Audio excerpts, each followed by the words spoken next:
What is up? I know it's been a while since I last streamed. So, or since I've done anything, really. It's been a while since I've done anything. So I was just bored. Had nothing to do. And yeah, I guess I'm just gonna be streaming.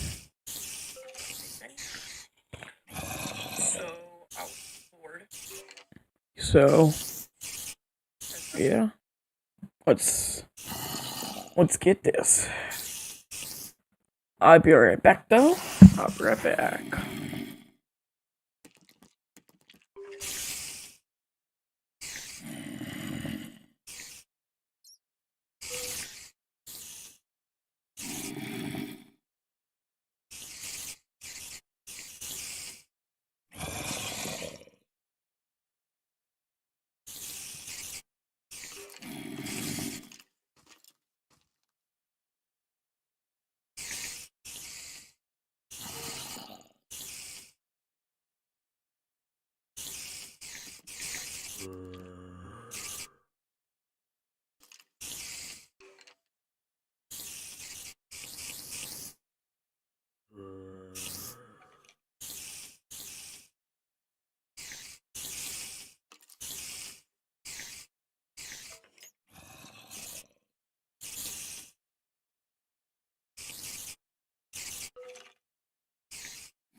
Alright.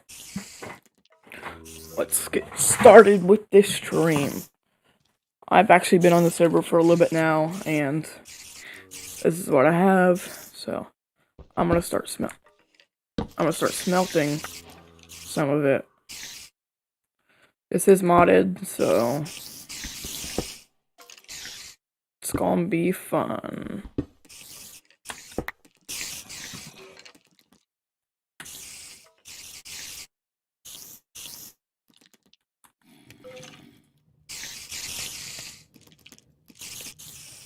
Alright, so now, while I'm waiting on that, I guess I'll come out of my little hole. Oh yeah, I forgot about this. I found an, abandoned mine shaft. That's what it was called. I'm so smart. Look at me, I'm so smart.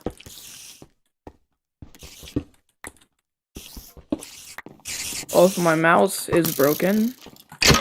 So I'm using like a little $5 mouse. And Christmas is right around the corner, so who knows, maybe I'll get one. Oh, I hate these little things.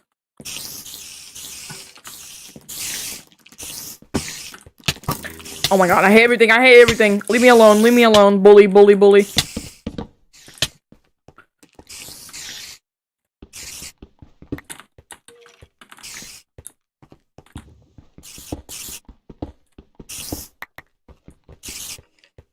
Go back to my little workshop area.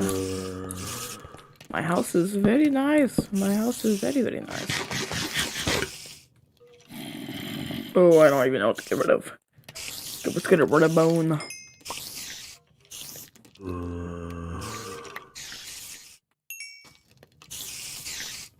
Then I'm gonna put a crafting table right here.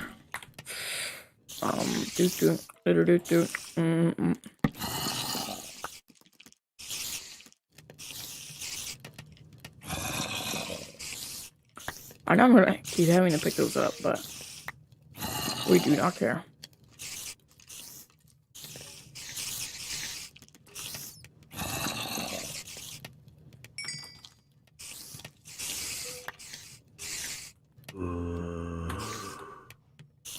Also, tell me if it's a little bit loud.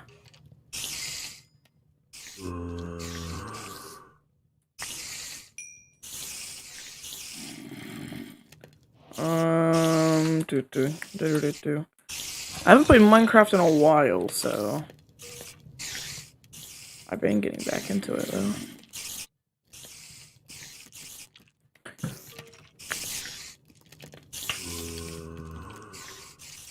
I'm gonna put scary stories in the background. Hopefully I don't get copyrighted for that. I don't think I will.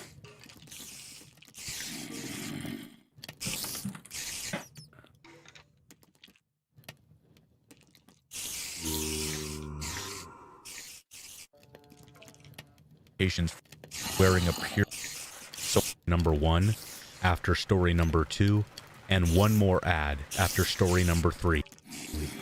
In front of me on the main road. The main reason for the people was the fear that this random person heard me sing, but then I got a deeper, bad feeling. Something was just wrong about them. I noticed that the person was walking really fast, like really fast, almost running speed. I figured he might have been running from something, or after something, but when I looked around everywhere that I could possibly see from where I was, I saw nothing else but them. They soon passed by the park, not seeming to notice me, and after a few minutes of waiting to make sure they were gone, I continued singing. 250 FPS, boy. I decided that it was time to go home. I still had that bad feeling.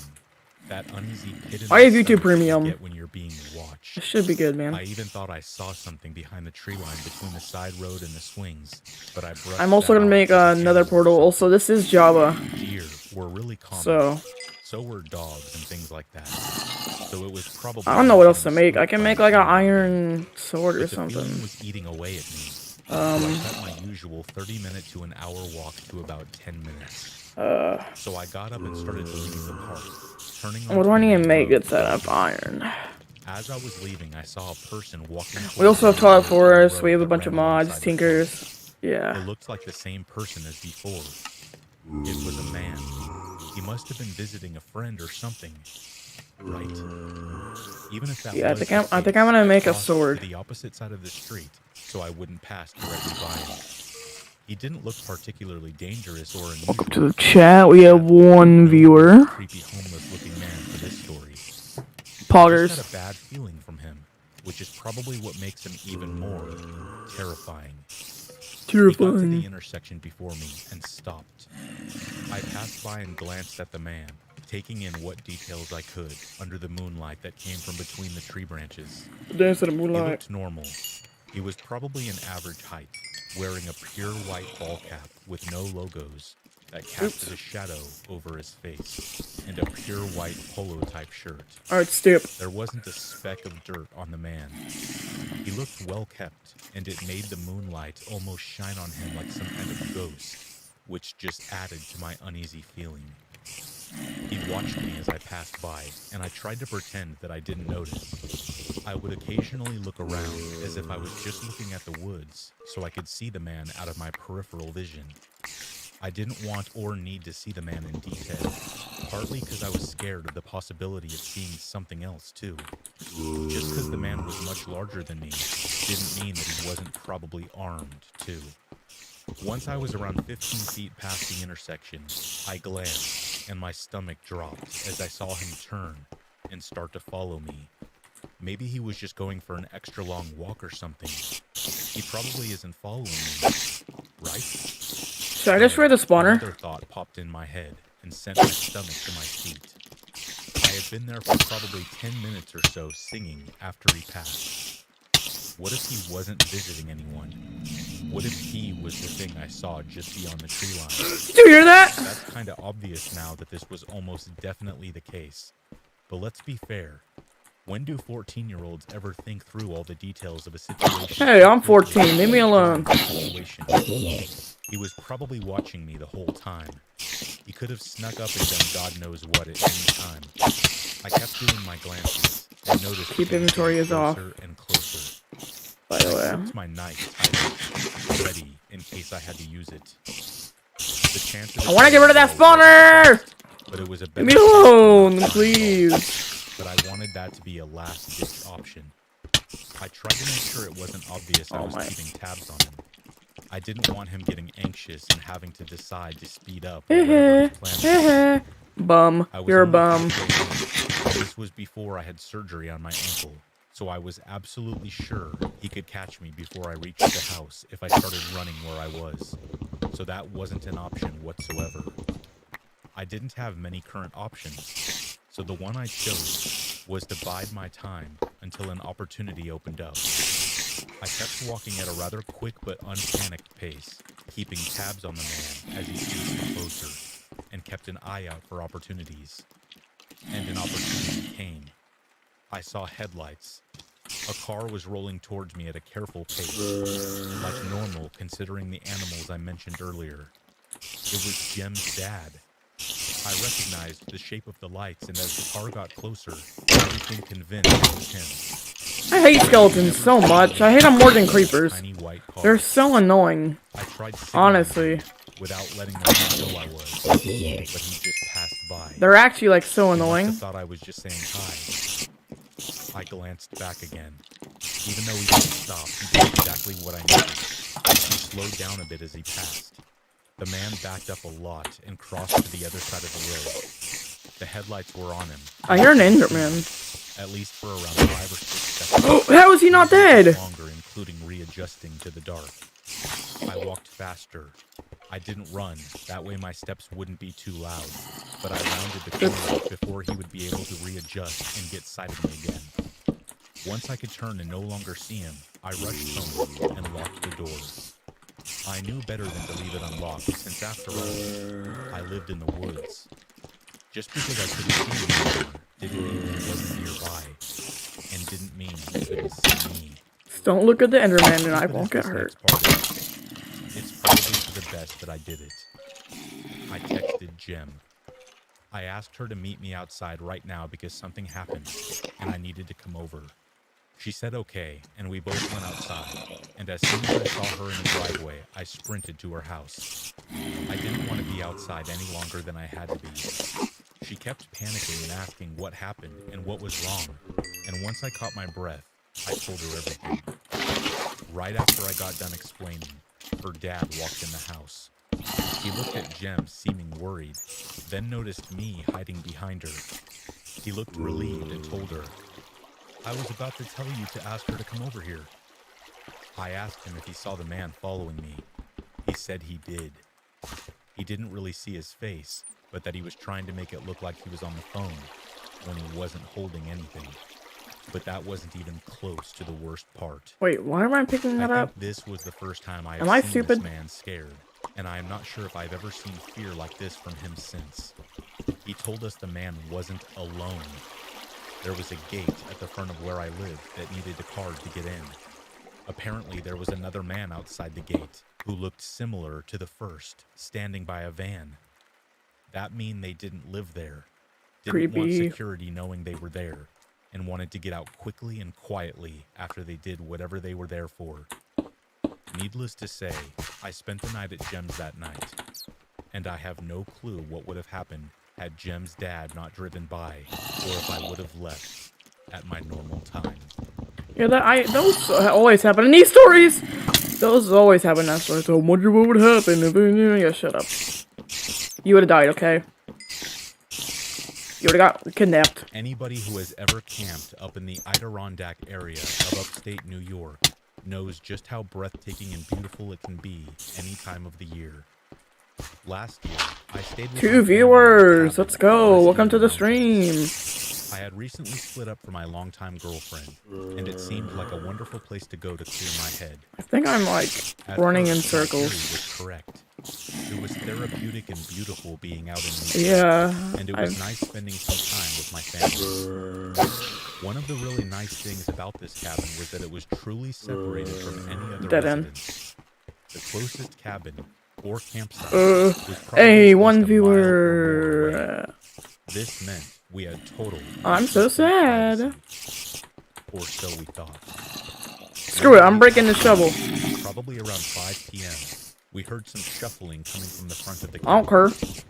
We were sitting on the back porch and heard some movement that sounded like footsteps. Oh, and I missed A this little on iron. edge, my brother and I got up and got ready, just in case we needed to leap into action.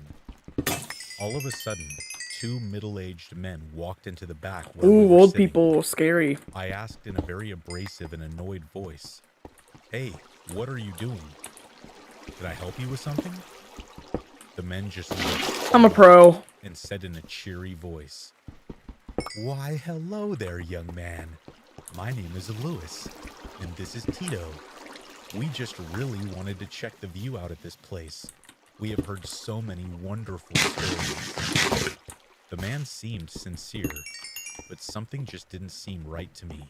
I still looked at him with an uneasy feeling in my stomach. But my mother, who is Think a I'm very gonna make a friendly pickaxe. person, made small talk with the man. Perhaps the most unsettling thing of this entire interaction was the friend, Tito, who was just standing around looking at the house, with seemingly no facial movements or anything. Yep. Lewis was charismatic, smiled a lot, and made lots of eye contact, where Tito was almost the opposite. After several minutes of small talk, they vanished back out into the woods. I was not a fan of this at all, and quickly let my family know about it. Where were these guys coming from, I thought. As I stated previously, the closest place was about a mile or so away, and the place belonged to the guy who owned the cabin we were staying in. So Lewis and Tito must have been hiking for a little while to get to our cabin, which is not unlikely up in the Adirondacks, but something Dang, was I've been off here. about that entire interaction. It bothered me all night. Around 11 p.m. my family went to bed, and I sat around a fire with my brother and his fiancée. Every little noise I heard caused me to jump. My brother told me not to worry about it, and I was just Think I'm gonna worrying make it too right much here. over nothing. I pretended everything was okay. Oh, come But on. really, I was still uneasy about our unwelcomed visitors. Shortly after midnight, it was just my brother and I around the fire. We decided to let the last few logs burn out. I'm also gonna before make we went a inside. This is diamond when pick. Lewis decided to pay us another visit, but this time, he was not so friendly. My brother and I jumped out of our chairs and were now facing Lewis and Tito, who were coming out of the woods. They looked crazy. Lewis did not have that same charming personality as before.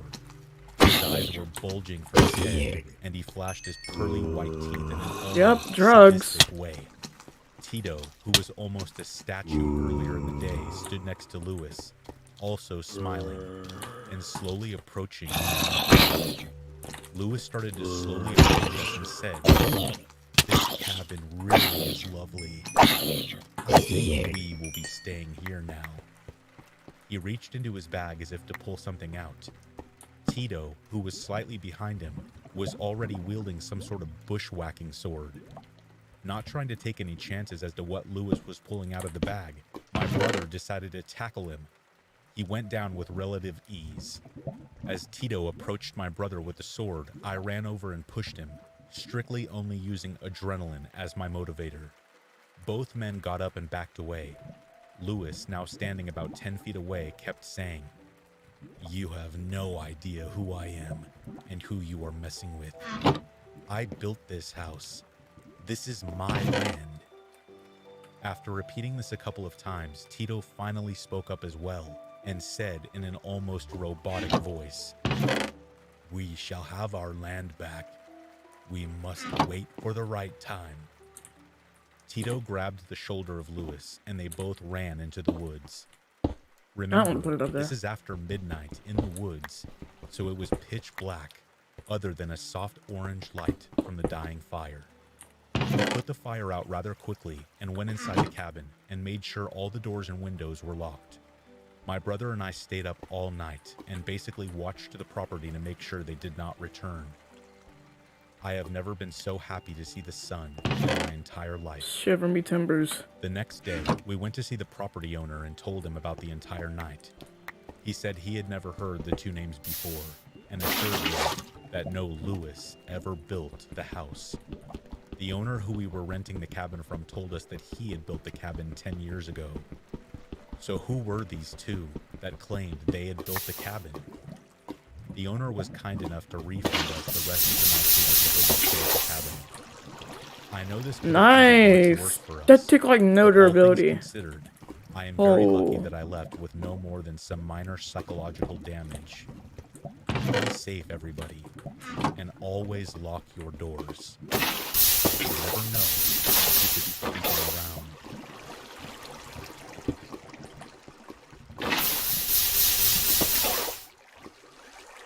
I'm surprised my pickaxe didn't break from that. Yeah, what's When I was a up? What's junior up, in college, killer? I took What's a up, modern bro? American literature course who What's I up, would killer? call Dr. H.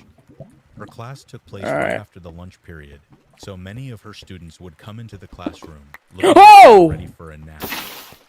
Yeah, Dr. H I'm listening to Scary sympathized Story, with so I us, replay. before she started the day's lecture, she would tell us an interesting story in hopes that Listening to we Scary would listen to it. Stories.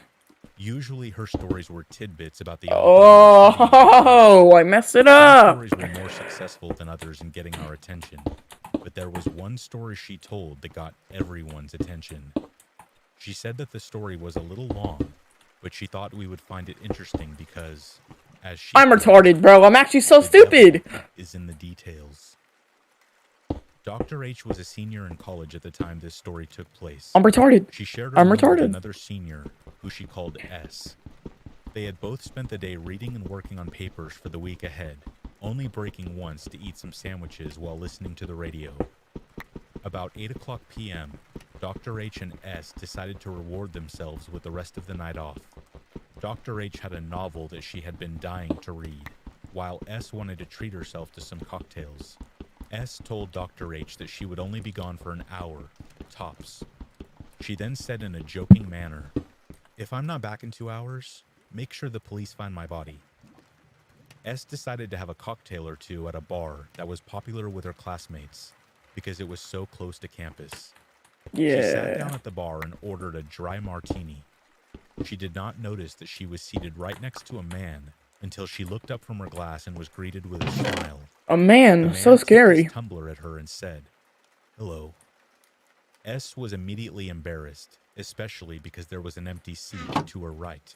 Let me She set was a about to move to waypoint. the other seat, feeling as if she had violated one of the unspoken rule of bars. But before she could get out of her seat, the man said, "You don't have to move if you don't want to. I like the company." The man extended his hand to S and introduced himself Should I as bring more Chris. more He food? said that he worked in construction and was renting a room in the area. Yes. He asked her Yes. what she studied, and she told him she was a psychologist. No. No. No. To Wes's surprise, he began to talk about Freud and Jung. She told him she had to do an experiment for her final project, and he asked her which method she would be using, an observational study or a survey. She told him she wanted to make a link between lack of empathy and the potentiality for criminal behavior. She told him she wanted to do an observational study, something similar to Milgram's controversial studies, but based on posing scenarios rather than shock experiments.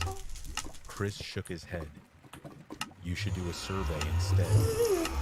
S pointed out that people could lie on a survey without thinking twice about it, but that it was a lot harder to lie to someone's face. Chris chuckled. "Sweetheart, a psychology professor could look at a student, the same student, for 3 years and never have an inkling that the kid killed his mother and has her buried in his backyard. People can lie to your face if they want to keep a secret bad enough, but a true sicko can't refuse the chance to show his true colors on a survey.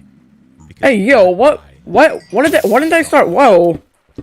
S listened as That was, Chris I literally zoned out for a second, like on autopilot, just playing the game.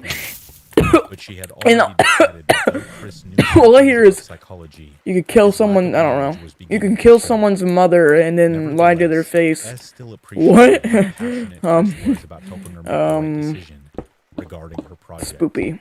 She eventually told Chris that she would bring up all the good points he had made to her professor, and this seemed to satisfy him. Though S was attracted to men her own age, Chris had a certain appeal. He was not bad looking for an older man. Most Bruh. importantly, he was easy to talk to. Over the course of 45 minutes, they had talked about various subjects, including psychology, politics, and places Anime Chris had blocks. traveled to while working various construction jobs. In all that time, Chris had not hit on S once. If Chris was trying to seduce her, he was being admirably patient in his approach. He did offer to buy S another martini when she finished her first, and though S would have normally said no to the offer, she felt so comfortable around Chris that she let him buy her a drink. While she had carefully nursed her first martini, S quickly drained her second, and without asking permission first, Chris bought her another. S did not mind because she wanted to spend more time with Chris. It pleased her that Chris seemed to have no expectations for sex in return for his generosity. S's attention quickly turned Okay, this story is momentarily to the getting weird. television behind the bartender. The newscaster was giving a preview for the evening news, which included a story about a fatal car accident that had occurred earlier that morning. S told Chris that she had heard about the accident on the radio that afternoon. She said that she felt terrible because a whole family had been killed in a head-on crash. Chris replied, "I wonder if anyone was beheaded." Then he chuckled. S was stunned by this sudden change in Chris's personality. It was like an invisible mask had quietly slipped off of Chris's face to reveal the true man underneath. S had an urge to leave the bar. Let's go. But the And now,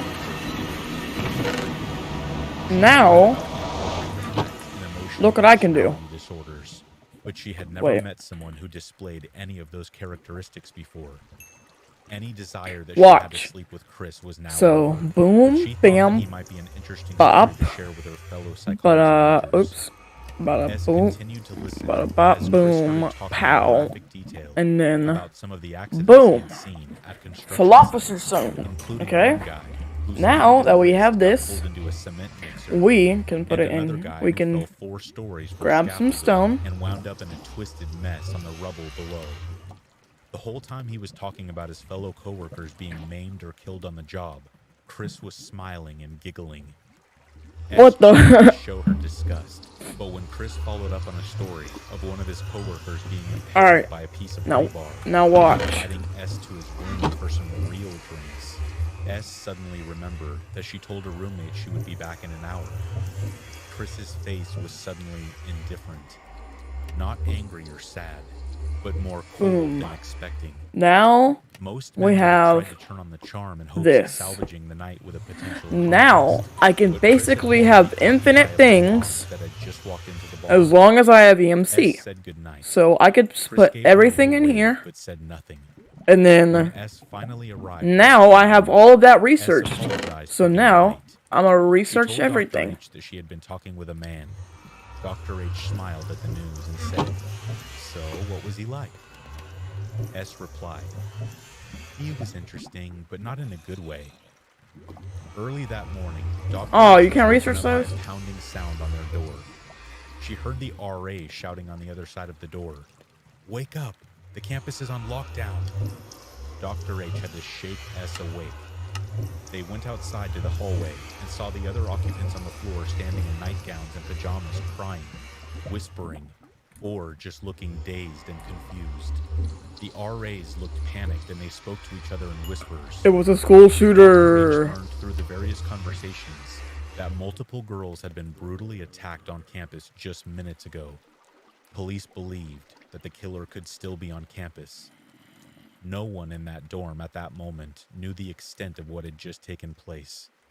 Later that morning, each girl in the dorm was asked if they had seen anyone strange that night. For a moment, I want to make another S one thought so I of can put it Chris, in my table. but she told herself, more than likely, that Chris was with a woman right now. S told the officer no and thought nothing Oops. more about it. When a news report So this is really broke a cool. month later showing that the campus So- killer had been apprehended, there was a collective sigh of relief and a few loud That's cheers so loud. and gathered around the television. Dr. H smiled, but when she turned to look at S, her roommate was staring at the television. Her eyes were wide and her face looked pallid. S said, "I think I'm gonna throw up." It was not until 2 years later when Dr. H, who had just finished her master's degree, and S, who was now a law student, were having brunch that the subject of that horrifying night was brought up again. Dr. H said that S suddenly looked like she was not feeling too good. Why is that so loud? Dr. H asked S what was wrong.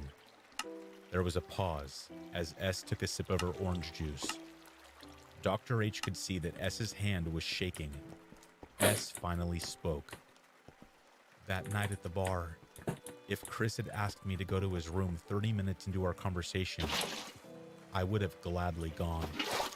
S began to tear up. She then added, "I wonder if I would be here right now." The man S had drinks with that night was Ted Bundy. Whoa. Wait, what? Whoa. What? In 2007, Ted when I Bundy. myself was 7 years old, my single mom began dating a man who lived in a campground, and she, Yeah, I think my it's older fake. brother, and I soon moved in with him. While most campgrounds are seasonal, Ooh, and should not I get the intended morph for mod on residential here? use, this That would be particular cool. campground had a large area up front dedicated to That would be campers, cool. and a row of trailers in the background that people lived in full time. Most of the trailers were occupied by elderly folks who wanted I wanna a go cheap home. place to live that was close to nature. And Oh there yeah, was I only one totally other researched family there everything with in my kids chest. That's cool. age. It was lonely during the off seasons when Oh, no I'm families came to the retarded. camp. Sorry. But during the summer, Oh, numerous families would stay. I there, just put giving all me my the stuff back in opportunity to there. make new friends, and in some cases reunite with the families that would visit on a yearly basis. Summers in the campground were lots of fun for a kid my age. There was a large pool in the center of the campground, a pavilion that would host parties practically every night, and plenty of new people coming Should in I and go up out there? as the summer progressed. I think I want to. However, this influx of strangers made my mom weary, Let's do it. and she always stressed to me that not all grown-ups were nice, especially given how many were intoxicated during their vacation. Thankfully, I never really encountered anyone truly malicious in the 7 years I lived there. A few oddballs and more drunks than I could count, of course, but most people were either nice or simply kept to themselves. However, one summer, a rumor had begun to spread amongst the kids in the campground. I was told that there was an elderly couple visiting that summer that had been caught a number of times staring into people's windows, following them at night, and even Whoa. supposedly intentionally walking in on people as they used the public showers. I didn't take this one What? very seriously, since scary stories told between kids were the norm in a place like that, and I personally hadn't encountered You guys any wanna see something creepy cool? people. I suppose word of this got Watch. to my mom, because she reminded me to always close my blinds at night, See that? just in case.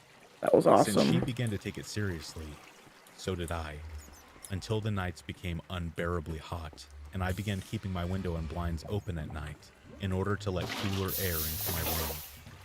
I had gone days without any strange encounters, so I figured the rumors were simply rumors, and continued to leave my windows open at night. One night, I was in bed playing my DS, and watching Oh, some yeah, Disney Channel DS. sitcoms at around 1 in the morning or so. Dude, when that we brings started back to so hear many rustling memories. outside. This wasn't particularly unusual, since we had outside cats who liked to play in the leaves, and it wasn't uncommon for deer, raccoons, coyotes, and other wild Yeah, animals those are to all pass here through our too. yard, entering and exiting the woods behind the line of trailers. When you live in the country, the nights can be just as lively as the days, due to wildlife. However, the rustling seemed to be much louder than I was accustomed to. Whatever Ugh. was making the noise wasn't nearly as loud as a typical I need animal. food. My bed was directly in front of my window, so I would have to turn my body completely around to look outside. How much you can see is that? But I was simply Oh, too that's... tired to do so, even if it meant catching a glimpse of an elusive coyote. After a while, the noises stopped, so they completely faded from my mind as I continued to play my game. About 15 minutes later or so, I heard an incredibly strange noise. However, it sounded like a fingernail scratching against the mesh screen of my window. Ooh, I immediately sussy. started to feel anxious. Oops. The cats couldn't reach my window, and no wild animal would care to come that close to a bright window. Instinctively, I turned around to see what made the noise. Right outside my window was an elderly man, wide eyes and a big, toothless grin, face practically pressed against my window. His expression wasn't at all what I would have expected. He looked so genuinely happy to see me, as if he had been waiting all that time for me to turn around and notice him.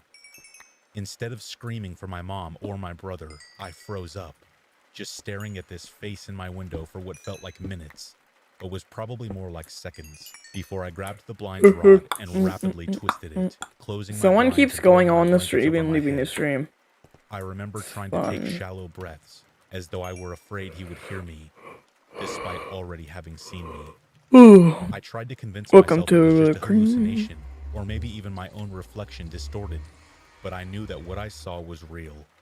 It was inches away from me, separated only by a thin mesh screen.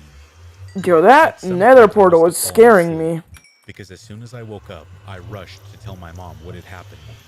She immediately called the campground's owners, pretty close friends of ours, and they informed us that the old man, along with his wife, had already been kicked out.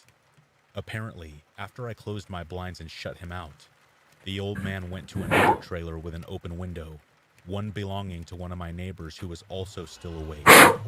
She called the campground owners, who immediately called the cops, and they evicted him, along with his wife, who was apparently making her rounds, peering into the windows of the campers up front. Yo, that's so They had weird. been doing this for over a week, and finally had been caught. To this day, I am not really sure what their motives were. It could have been a source of perverse pleasure to them, or it could have simply been an exciting hobby of theirs, seeing how long they could stare at people before they noticed. Regardless, That's creepy this anyway. event shook me quite a bit. Yeah, and that's it was a creepy long time anyway. before I was comfortable even having my I don't like blinds that. open whatsoever. That's I ew. was more than willing to suffocate in the summer heat if it meant not risking being spied on again. I lived in that campground for 7 years, and my The Jiggle childhood Jiggle was skin. certainly interesting due to it. I mean, what kid doesn't want to live in a place that's a 24/7 vacation? But the voyeuristic couple who came to visit in the summer of 2008 definitely changed Hey, I was 1 year my old. perspective. Let's go.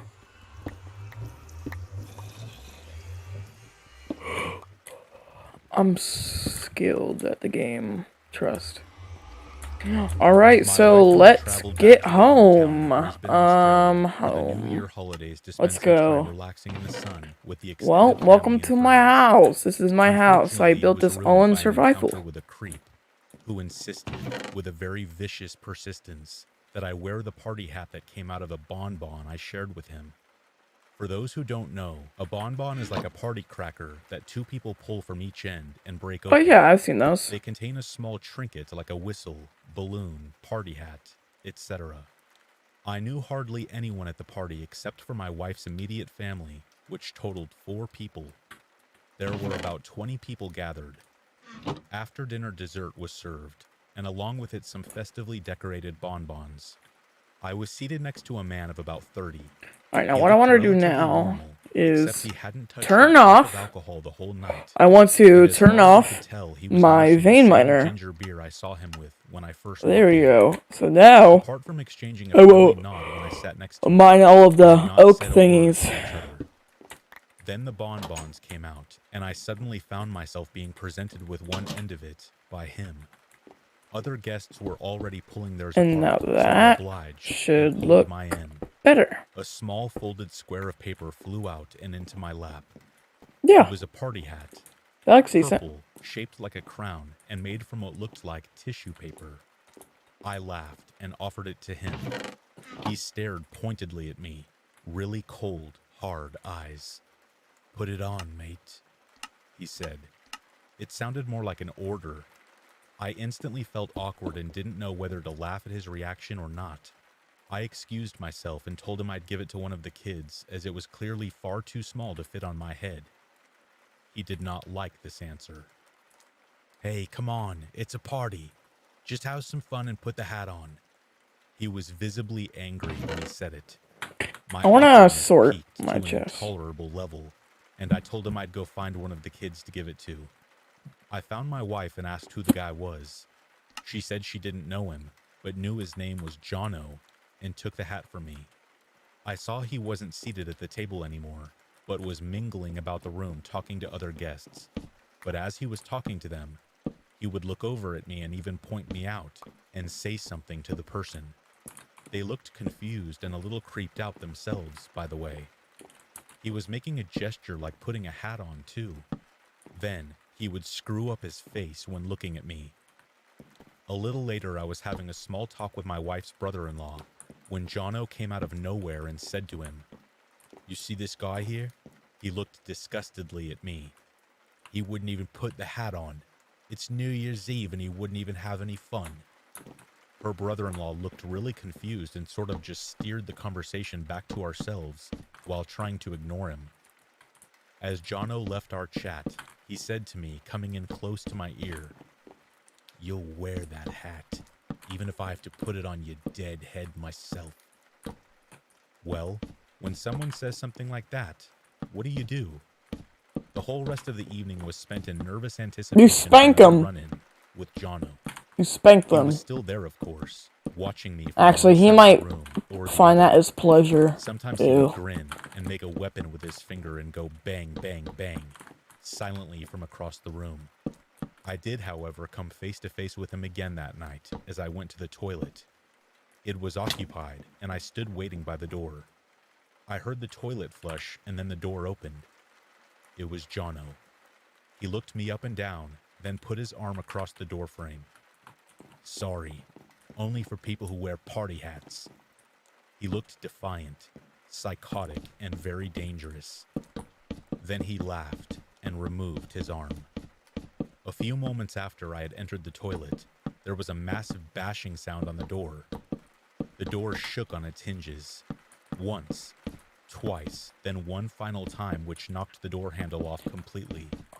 Then John Sorry if I'm being screamed quiet. at me from outside in the hall. "Wear the hat. It's a party. Wear it." Then there was a weird silence. The only sound was the muffled music coming from the living room. Everyone was silent. It stayed like that for a few minutes, maybe more. I'm gonna put some like redstone Then I lamps exited. there. Everyone seemed to be acting normally, and what's more, there was no Jono to be found.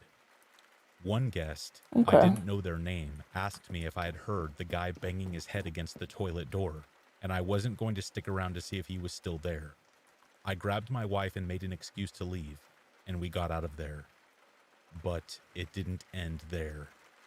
The next day, around 3 a.m., there were 3 or 4 sharp knocks on my front door. They definitely weren't from somebody's hand.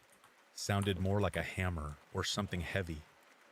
I opened the door very slowly. Don't open the and door. found no Don't one open the there. door. Then Ugh. I noticed it. Nailed to my front door with a 10-penny nail through it was the purple party hat that I had pulled from the bonbon.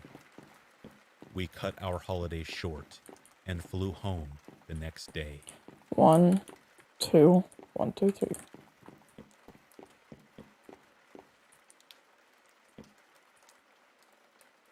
I think it's right here. Yeah, it My is. name is Riley, and I am a 26-year-old guy from Milwaukee. 1, 2. This story I'm about to tell is true. 1, and 2. took place about 3 years ago. Very Here's a bit of good. background information.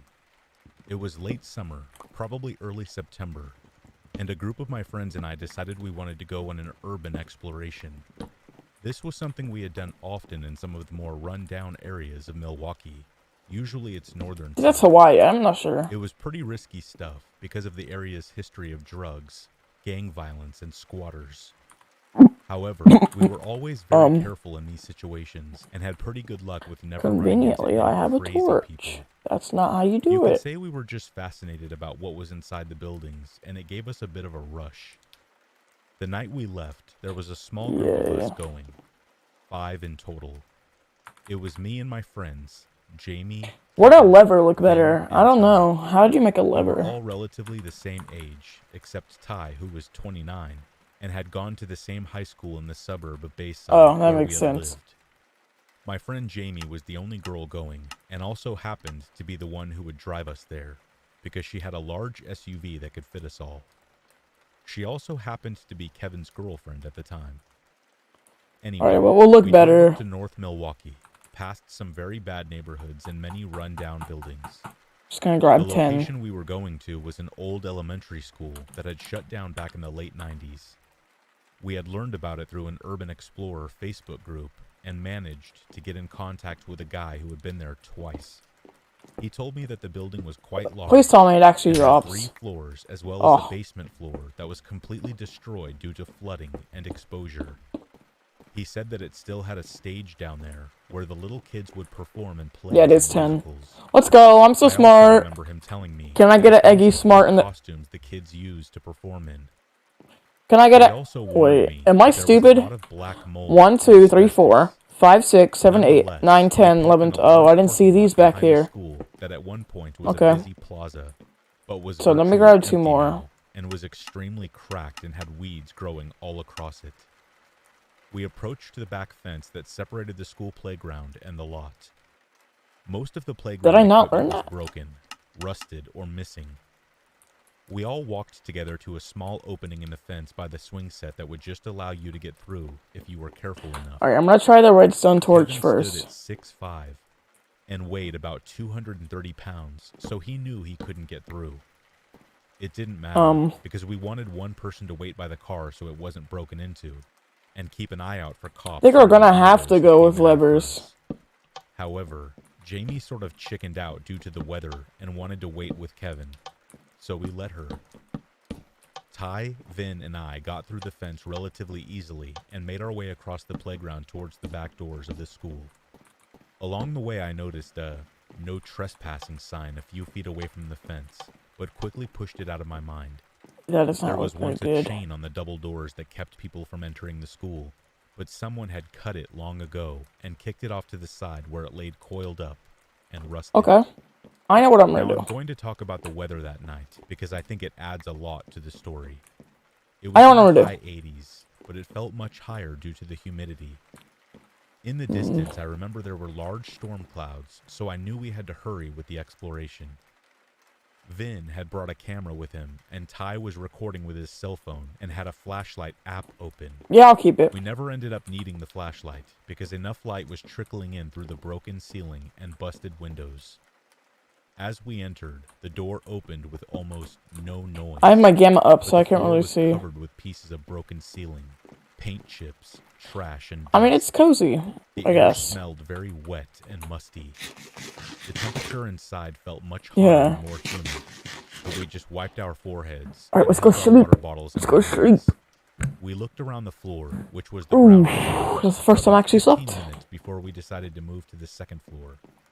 Ty I have to have the suggested cheats basement, on but so the I Facebook can guy's description teleport and the home and condition of stuff, the but staircase changed I found all that of kind our of minds. stupid. So Vin it's not led really the way, cheap, I followed guess. by me and Ty I at don't the think rear. so. The stairs were covered in So debris, yeah, what should we do, so our boys? steps made This is very my loud home. crunching noises all the way up It's the like staircase. that. It actually looks Keep pretty this in nice. mind. And then it's We just a had free gone on build. these Like, this is explorations just many, my many idea. times, Then and we had have never ran into stabilizers down anyone, here.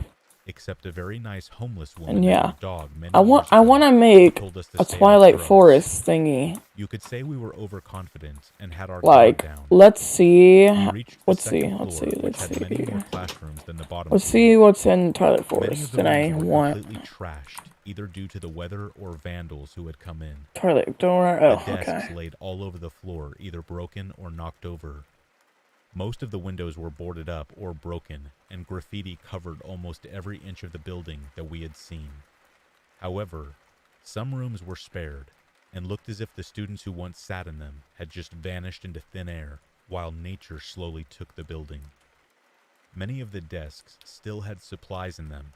I want to The get into notebooks Singers still had first. coats on them, and the chalkboard still had writing on it.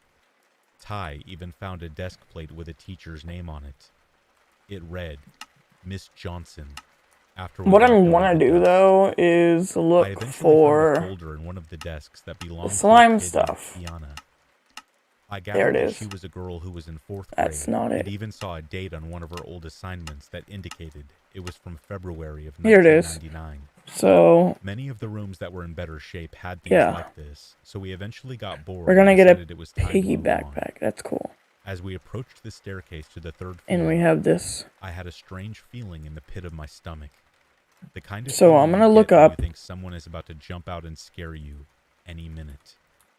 I told Ty and Vin about it, and Ty told me not to be a wimp and to just keep moving, because he was starting to hear thunder in the distance.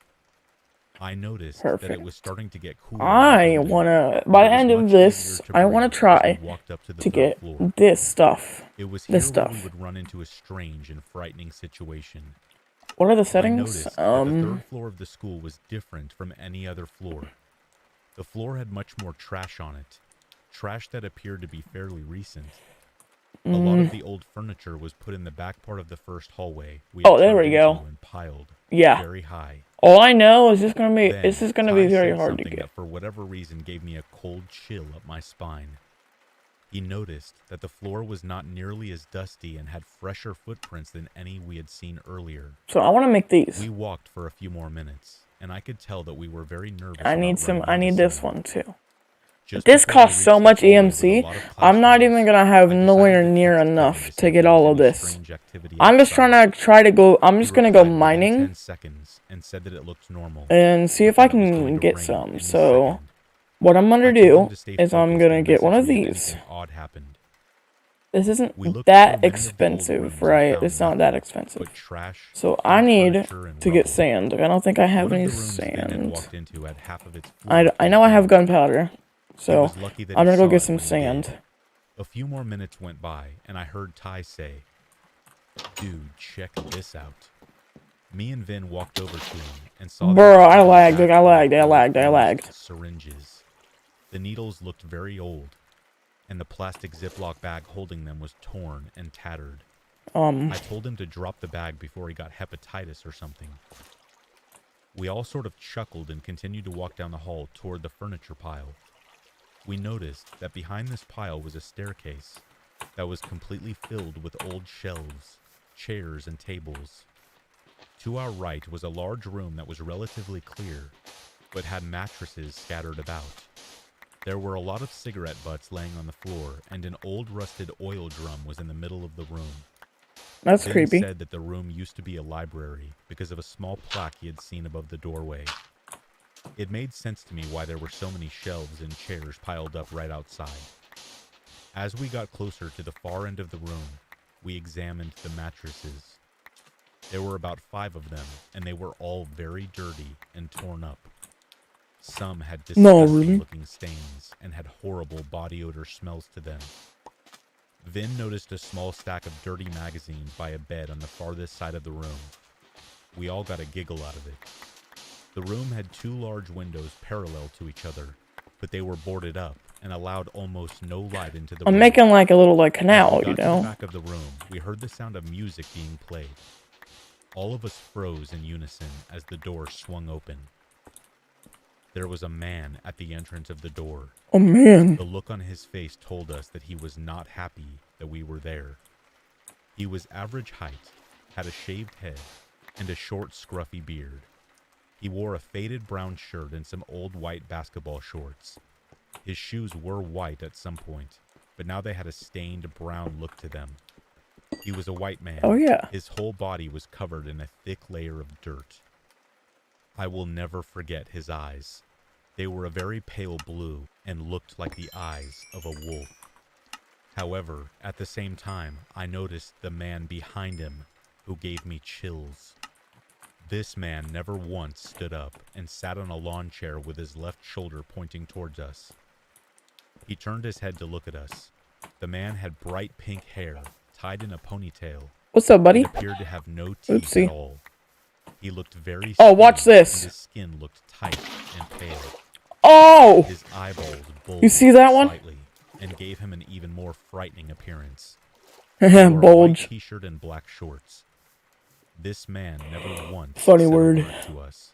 I want to The man like at the door spoke make in all of very this rough and direct like voice. this down here. He asked us what we were doing in the building and if we were cops.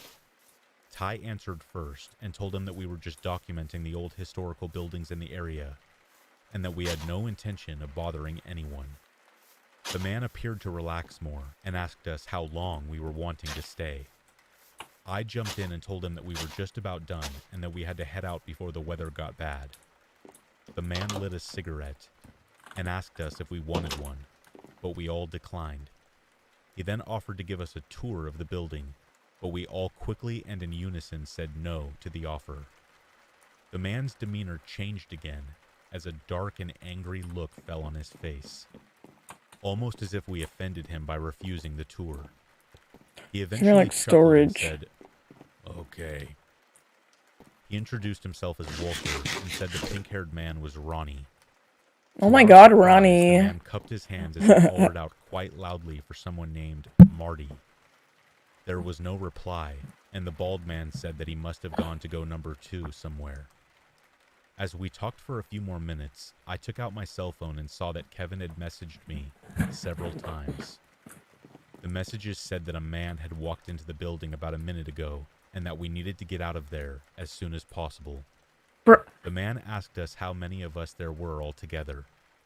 I lied and told him 7, because at this point I was ready to crap my pants and the feeling in my stomach was coming back. There was something off about these guys. Something told me that they were very dangerous. Vin and Ty obviously felt the same way and had very worried looks on their faces. It's like all my the radio EMC, continued bro. to play, but Walter ordered Marty to turn the radio off and that it was giving him a migraine. As he did it, 2 things entered my head. He said the pink-haired guy was Ronnie, not Marty, and that as Ronnie or Marty or whoever the heck reached for the radio, I noticed a bungee cord wrapped around his arm and a syringe in it. I don't think Walter noticed any of the things I was picking up on, but before anything could happen, another man entered the room. This guy was by far the weirdest and most unsettling of the group. He was fairly short and had medium-length Bieber-style dark hair. His clothes looked much newer, but far too big for him. He had a blue Milwaukee Brewers t-shirt tucked into his so these will probably go like right here. His face looked sharp and leathery, and then but he appeared to have some sort of skin condition. His eyes were a beady black color and wide open. Parts of his face were a very bright pink, and he had a large amount of bumps on the lower corner of his bottom lip. He spoke in a more high-pitched rural That's why you don't do accent. drugs, kids. The other 2 men remained where they had been.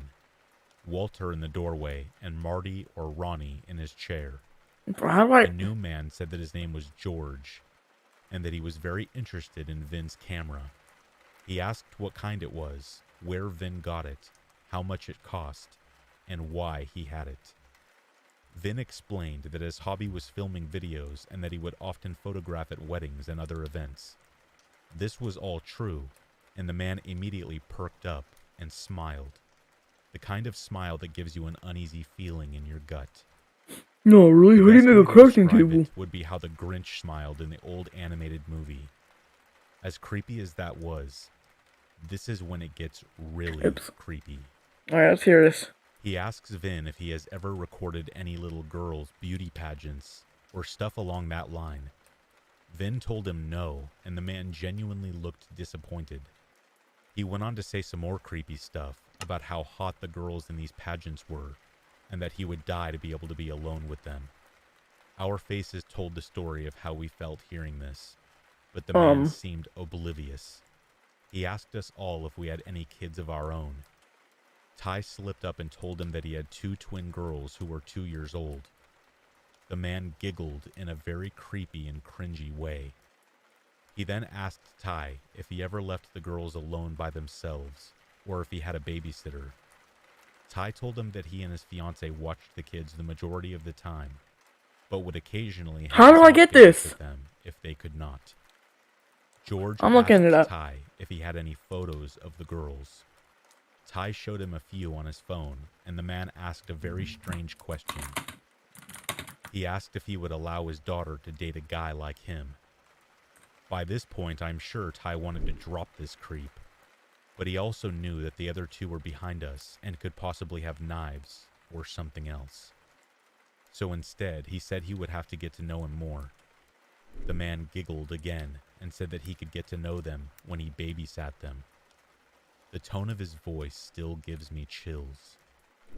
It was said in such a slow, seductive type of way that left little doubt as to what this guy was. I saw Ty's brow drop and knew that he was getting pretty upset. I took my phone out and texted Kevin to honk his horn a bunch of times. As I did this, the creepy weirdo stepped toward me and asks me who I was messaging. He was close enough for me to smell his bourbon breath. I leaned back slightly and told him we needed to leave soon before the weather got really bad. Walter spoke again and said that we might as well stay since the storm would begin any moment, and he didn't want us to get wet. Vin explained that we had two friends waiting in a car for us outside. Just as he said that, we could hear a car horn blaring outside. Both the creep and the bald man showed no reaction to what happened and Bro, what? insisted that we stay and invite our friends in. We all stood there and explained that we had to leave, and eventually they agreed. Nonetheless, George insisted that he walk us out, and so we walked Oops. and got to the ground floor. As we crossed the floor, we could hear this creepy man muttering to himself and giggle every now and then. We stepped outside. You can't where even the weather see was much those. cooler. The air smelled of ozone, and there was a static in the air as small droplets of rain. How do I make that, bro? George walked us over to the area of the fence we had entered. Ty slipped out first, followed quickly by Vin. They How do both I get stumbled down a this? steep hill and were waiting for me to go. As I tried to go through the fence, George pushed it against my chest. Bro, I was on edge, but it still caught me off guard. what the fuck, He man? gasped, and he leaned in. I and can't looked make that. close. The smell of bourbon It's made me turn impossible. my head slightly. I think it's glitched, I will never because forget what he the said to version me that I in have quick is bursts. one of the older ones. I know you know what I am. It doesn't matter because I like it. You're lucky that fine girl was in the car with that fat guy, or I would have done whatever I wanted to her. As he said whatever, he said it much slower, seductively, and emphasized like he Hey, had yo. earlier, and licked his lips slowly at the end of the sentence. His beady eyes widened as he let go of the fence. Yeah. Quickly slipped through and I tumbled guess. down to the concrete. I was totally fine, but I looked up to the creepy psycho. Ty, Vin, Kevin, and Jamie were all there to help me up. They all looked up at the man in shock, and Ty hurled an insult at him. George slowly rose up and looked at Ty through the fence. He put his tongue on the chain link fence and made a licking motion. He winked, giggled, flashed his Grinch smile, and said his last words to us. For your girls. And gave a very direct point to Ty. It took everything we had to keep Ty from going after him. But eventually we lost sight of George and we got Ty to calm down. We sat in the car as our adrenaline rushes damped and left us feeling exhausted. We told Kevin and Jamie everything we had seen, She gave me the fuel. heard, and felt. Boy, what? It was in the car that we decided to make this our last urban exploration ever. We all agreed unanimously that this was too close of a call. As I sat in the car, I kept thinking about each of the men we had seen. Who exactly were they? They were obviously addicts of some kind, but something seemed off about each of them. The pink-haired man said nothing and was like a ghost. The bald man said little, but his wolf-like eyes spoke so much, and the creepy man couldn't I stop figured it talking. out. I figured it We tried out. to find these men on I the figured it website out. posted jail I mugshots. figured it out. Hey. I could never find Narrator narrates until a all. few Oh, weeks come ago, on. Ben sent me a link Leave me to the alone. Sex offender registry website. My heart nearly stopped. Pictured was the guy who said his name was George. He looked much younger and his hair was shorter, but it was undeniably him. He even had the same creepy smile in the photo. However, his real name was Charles Earl Daly. He was a wanted sex offender from Arkansas who was considered to be a very high-risk offender, and possibly armed. Reading about his crimes made me want to vomit, and made me angry that it had taken us so long to find something on this guy. But I was amazed that Vin had found something. I eventually told the police about how we ran into this guy, but nothing came of it, because the old school was officially torn down several months ago, and I had no idea. Life has gone on normally. Our Life groups of goes friends on still and talk, on and on. hang out, and reminisce about our exploration days. Nonetheless, the number one thing we always talk about is whatever happened to those men. Where is Charles Earl Daly? Who wasn't fortunate enough to escape from these guys? It still sends a shiver up my spine to think about the danger that we were in. A Shiver me cold, timbers. Cold shiver. Life goes on and on and on and on and on and on and on and on. I work in food service, front of house. So, in the early days of the pandemic, with restaurants closed, I was taking work wherever I could find it. Oh, you see that, bro? That An was old like, friend clued me into a medical office that that needed was someone cool. to come in and do a bit of light Don't cleaning. lie. I was able to go in at night to limit direct contact with people, so I jumped at the opportunity right away. Ironically, the medical office job had been the safest gig I had been offered thus far. I wanted to avoid the bus if I could, due to crowds, so decided to swing for a rideshare app. It's not all that expensive in my area, and I really didn't want to get the virus. I headed in at almost 3 a.m. because it was after the cleaning crew had left. I was kicking myself for being so cautious though, because I was exhausted. I stumbled onto the block looking for my ride, and to my tired self's great relief, the car spotted me almost immediately and pulled up asking, "Uber?" While I cluelessly wandered up and down the street searching. The ride was taking a while, but I had only just moved here last year, so I'm not familiar with all of the surrounding areas, and thought nothing of it. I was pretty alert at first, so I was trying to pass the time playing games on my phone and stuff. You got games on I your have a phone? compatible phone charger, and I wasn't sure the building would have one, so I wanted to save my battery to be able to call a ride back. I What? shut my phone down into airplane mode and eventually drifted off from a combination of tiredness and boredom. I don't often take rideshare, so being alone with a strange driver often put me a bit on edge. But this guy had a pretty boring car and a very standard look about him. He looked a little like my brother even. Young, clean kept, listening to jazz. Nothing that screamed, "You need to micromanage this trip." Nothing that screamed When we arrived, the pedophile. driver tried to wake me up by calling to me from the front, but I was in too deep of a sleep and couldn't fully distinguish it from my dream. Finally, he awkwardly jimmied my leg to wake me up and kept saying, Ma'am, we're here now." I was embarrassed that You I see had that? been that out of it, so I just gave a hurried, "Thanks," and booked it out of the car and into the building. As I looked around, I began to realize nothing was what I had expected of an office park. I had seen a street view of the building when I first looked up the business, and it had appeared to be a strip. Yeah, that looks nice. The further I went, That the does more look nice. loudly alarm bells were ringing in my gut. The structure was semi-dilapidated, and it was pitch black dark past the entryway. I expected some lights to be off in the nighttime, but not to the whole building. I skittered across the concrete foundation comprising what was left of the lobby area, told myself they must just be renovating, and followed signs for the stairs.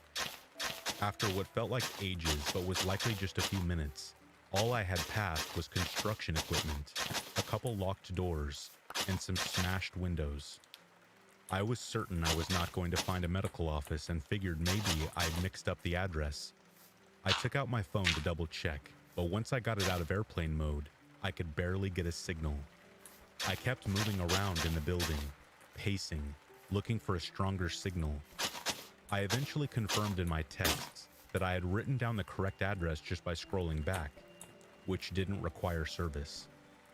Since I had only been inside for a few minutes at most, I figured I would try to get in touch with the driver, because if I entered the correct address, then it was only fair he should continue my ride to the correct place and save me the added fees of calling a second trip, considering this was all his mix-up.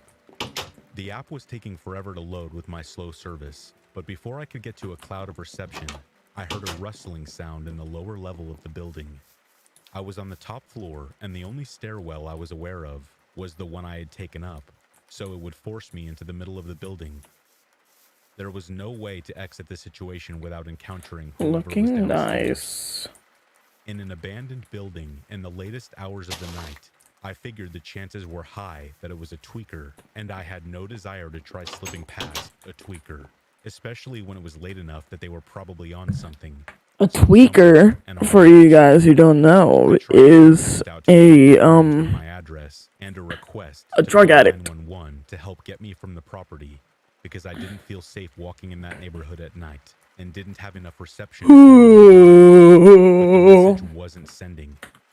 Reception Life was goes too weak, on and on so and I gave on. up on getting my phone going and started checking for another stairwell, or Hurry even up, a bro. window with a balcony, or dumpsters that could be used to exit the second floor as a last resort, in the event whoever was downstairs came upstairs.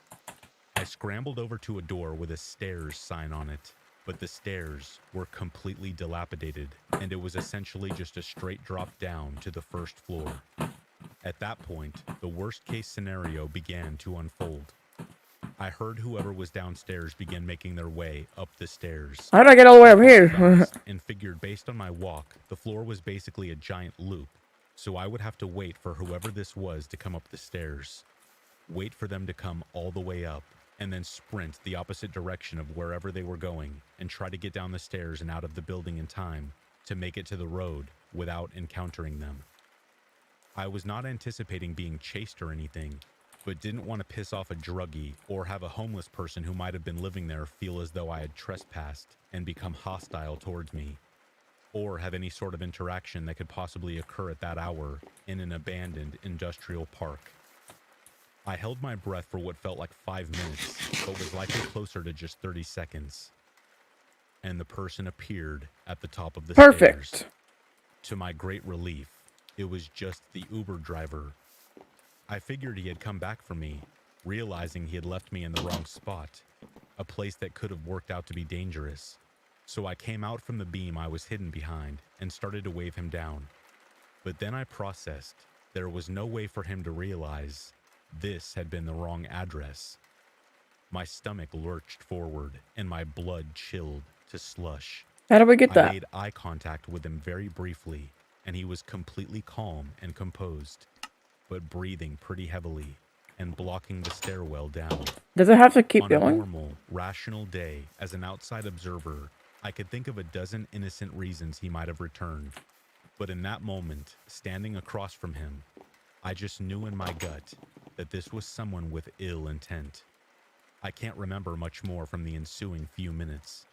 Operating solely on muscle memory and instinct, I Superman dove from the second stairwell's opening and just let myself fall down the drop.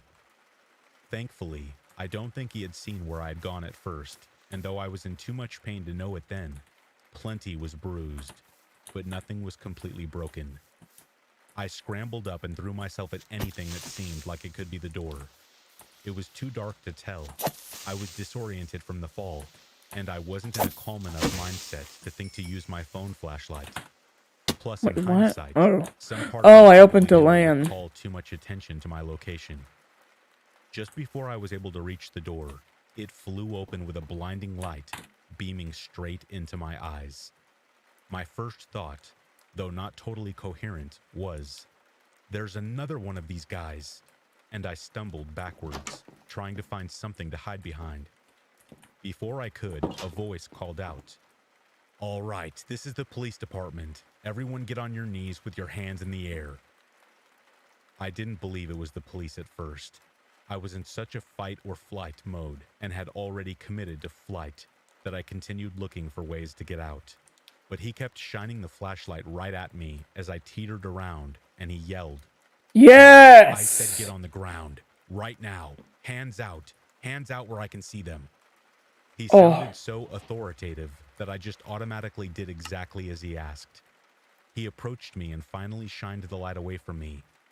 It took a second to get my night vision, but once I did, I could see he was really a police officer. I tried to explain what was happening, but first he started asking me all these questions, and that, combined with what had just happened and my fear of the driver coming back, all snowballed into my being unable to perform a single articulate sentence. He was even asking easy questions too, like, "Can you tell me your name? Do you have any knives, needles, or anything that could poke or cut me? Would you rather talk in here or outside?" And my total stunned babbling in response at first led him to believe that I was on something. He directed me out to his car, and once I was safely out of the building, I was able to start getting my bearings just a little. I sat on the edge of the back seat of the squad car, with the door open facing out, while he stood across from me. It's gonna cost a and lot, asked the EMC. same questions again. The first thing I could think to ask was, "Did my friends call you?" What did they tell you? And he explained, no, nobody called him. He was patrolling the area and noticed a car idling outside of the building that is known to be condemned, and nobody is supposed to be inside. And he said, when they are not up to no good. He was launching into a speech about how if I had gone to shoot up or meet a John, he had resources he could direct me to, and that this was not an ideal place to do either of those things, and asking if I had somewhere safe to stay that night. But I was stuck on something else he had said. Finally, it all clicked. The car. I spilled my whole rideshare story in a frantic word vomit. He looked around, and the car wasn't there anymore. I'm so stupid. The What officer am I? guessed the guy had driven off while we were talking inside the building. He asked me all the details I remembered, and I told him. But there What? weren't I many. just zoned out. I What had been the? too tired Ugh. when the ride started to track much. But the officer realized I could pull up my Uber app and get all the information. There wasn't really enough reception there, even outdoors. So we sped down the road, and once I had Yes. enough bars, the app roared to life. And I had 4 missed notifications from Uber. They said, hello, I've arrived. And, I don't see you. Can you confirm the pickup address is correct? And, I am flashing my hazards. And finally, unfortunately, your driver had to cancel. At first, I thought the driver was so cunning as to pick me up while sending these fake messages and canceling so the GPS wouldn't track us, knowing I wouldn't notice because I was asleep with my phone off, and exonerating himself. But instead, I checked the car details, checked again, and it was definitely not the same driver. The person who had driven me there had not been my Uber. My driver was somewhere else on the street when this guy pulled up to me. The policeman took my statement and said they would keep an eye out for the guy, but the best I could give them to go off of was basically young-looking man with brown hair, sideburns, goatee and 4-door sedan, wearing a zip-up sweatshirt. Maybe had a hood, which is basically 1 out of every 4 guys in this city. I feel so blessed to have survived this near miss. Suffice it to say, I do not take rideshare services anymore. Perfect. Quadruple Now check your license plate and driver name. I can go You mining. just never know. Nether portal. Teleported Eggy's life to minus 1773.5, 12.5, actually scared me. 900, and 91.5. A few months That ago, actually kind of I scared me. was at the local coin laundromat. All right, let's go this way. I went late because I've been studying around 10 p.m. The laundromat is pretty small, closer to the edge of the beach town I live in. The town is pretty well known for drifters and people experiencing homelessness. Most I have people are done this friendly, 1,000 times. but I had never really felt scared. Everything was Just looking fine for until I went diamonds to move my mostly. laundry to a dryer. I was listening to music on my headphones, but not super loudly. Suddenly, I just got the feeling that someone was watching me. I can't really explain it. I just felt the presence. Diamonds, I turned around and there was a man standing diamonds. just a few feet Ah! away from me. He had pink hair, wearing a full face mask, like a ski mask, a hoodie, gloves, and sunglasses. You can't hit me. even though it was Limit's dark too out. good. Tap strafe, wall bounce. Sunglasses especially immediately made me feel uncomfortable. Get out of here, boy. I thought maybe he was a drifter or high, but I didn't want to be rude. I tried to laugh it off and told him he surprised me. He immediately started talking. A lot of it was disjointed and just didn't make sense. He was talking about coming up from Brazil to bring his brother money to get a classic car. None of it made much sense, but he would ask me questions and wait for me to respond. So I tried to just play along. Don't kill me, please. Just hire Oh something. my god. But he was standing between me and the only door, and I started getting this gut feeling that he was blocking the door on purpose. Not just See, kids, accidentally, as he drug talked to me. equal bad. He was getting closer to me as he talked. and the phone Jesus equal good. Logically, something was off, but mostly, I just had this feeling in the pit of my stomach that I needed to leave and keep him talking until I could. I started to edge to the side, but he stayed in front of me, and the feeling got more intense. I started to grip my keys in attack position just in case. He talked more and then backed off a little. He took off his backpack, which was a child's unicorn backpack, and set it on a nearby dryer. I looked over to the door just for a second, and when I looked back, he was pulling something I couldn't see out of it and holding it to the side. It's not animated, so oh, diamonds! It's not animated, so I would show it, but it's not animated. Just like an alarm went off. There was no more worrying. I think so. Let me check. Second guessing myself that he was just off, but harmless. Nah, it's Like this yeah, I'll show. Dread just washed No! Eggy's life was blown up by Creeper. Felt calm, like I knew the next steps. I had to do something. Time seemed to move in slow motion, and he turned back to me, not saying anything anymore. Good thing I have this. Teleported Eggy's life to minus 1740.5, 11.5, 868.5. I would move too slow or be too weak, like in a nightmare. But all of a sudden, the door to the laundromat opened and a woman walked in, barely even looking at us as she went in to get her laundry. But was likely just a few minutes. All I had passed was construction equipment, and why he had it. Vin explained that his hobby was filming videos and that he would often photograph at weddings and other events. This was all true, and the man immediately perked up and smiled. The kind of smile that gives you an uneasy feeling in your gut. The best way to describe it would be how the Grinch smiled in the old animated movie. As creepy as that was, at first, so I was trying to pass the time playing games on my phone and stuff, but the car didn't have a compatible phone, and asking if I had somewhere safe to stay that night. Looking him right in the eyes, he had such a cold expression, totally emotionless. I ran, didn't look back. I was terrified. I remember nearly tripping in my slippers and having to shake them off so I could run faster. There was a long road between us and our neighbors. Diamonds! I did make it. Ugh. Their lights were on, and I started pounding on their window. I was let in, and they called the police for me, as I was inconsolable at that point. Also, that was your fault. Me getting blown up, that was your fault. He was on his way home. Definitely not my fault. When the police arrived, they found no one there. We didn't have any cameras, and neither did my neighbors. So we had no way of telling when or how he entered and left. I later found out he came through the window. Ooh, wait, what? Which I assumed was the door. There was a 2 vein of emeralds here. And shut loudly. After I assumed that's rare, I think. I think they only spawn in like 1. Some scratches on the top of the chair that I I'm not sure though. Signaling he tried to push it open, but was unable to. There wasn't much of a case. I couldn't ID him. I don't even know what color hair he had. Only that he was tall, slim, and a man. I only looked right at him for a mere second, if that. Nothing was stolen either. We have cameras in the security system now.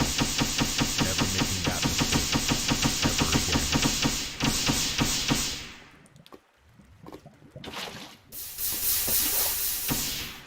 Not really sure what that story was. Like, I wasn't paying attention. I kind of like zoned out. A few years ago, But yeah. I was working as a healthcare assistant at the hospital, and recently having moved out of my dad's home, I had started renting a small detached home in the countryside. I had one neighbor on this street. Emerald. We're in a Extreme man Hills, in his late 30s, Zambians. who I will call Jake. So many He emeralds. was single and lived alone. My first encounter with Jake was when I was moving in. My dad couldn't accompany me on my first day of moving due to his work schedule, so I was unpacking by myself. Also, guys, literally the only way anyone, like one of my friends, can join me is with moving my heavy with a items. I VPN am very or if they small, were in the so I same house as appreciated the me. help. My first AKA, impressions were like, that he was very kind, open, and polite. Like, He chatted to me the about same his internet job, as me. told me that he liked to play instruments and write in his spare time. We bonded over both loving the band too, Emeralds. and we both enjoyed playing the bass. The next day, I brought him some beer. Lava. He wasn't in, however, so I left him by his front door and included a Gold. thank you note for all the previous help the day prior. Over the next few weeks, as I settled in, So much redstone. top five, we would chat about music, discuss shared hobbies, drink beer, and occasionally even watch movies together. I was new to the area and didn't have many friends yet, so he helped provide some social interaction outside of my job. But as you can already tell, things didn't stay so good. I got home one evening to see a basket full of flowers on my doorstep, and an included card which read that it was from Jake, and he wanted to speak with me when I had From the time. State Farm. I walked inside with the basket. I didn't even get a chance to put it down before I heard knocking at my door. It was around 11 p.m., and I wasn't expecting anyone. I looked through the window next to the door to see Jake waving at me. Those I opened diamonds? the door, and that's the first time I can recall. No, where I those are felt privacy diamonds. around him. He asked if I saw the basket and if I liked And it. those are He diamonds! asked to come in, but I said something along the lines of how tired I was, and that we should just speak tomorrow. And that He is didn't say iron. anything for a few seconds before he asked if I was I said sure and closed the door. I just lost That my next water. morning, we grabbed coffee that was close to the hospital I worked at. He seemed very excited and giddy. Soon after, he asked me to be his girlfriend. I had to decline, as we had only known each other for a few weeks. And well, he was significantly older than me. He suddenly dropped his cheery demeanor, as if he had become someone else in a matter of seconds. He grabbed his things and left, saying only that he had to go to work.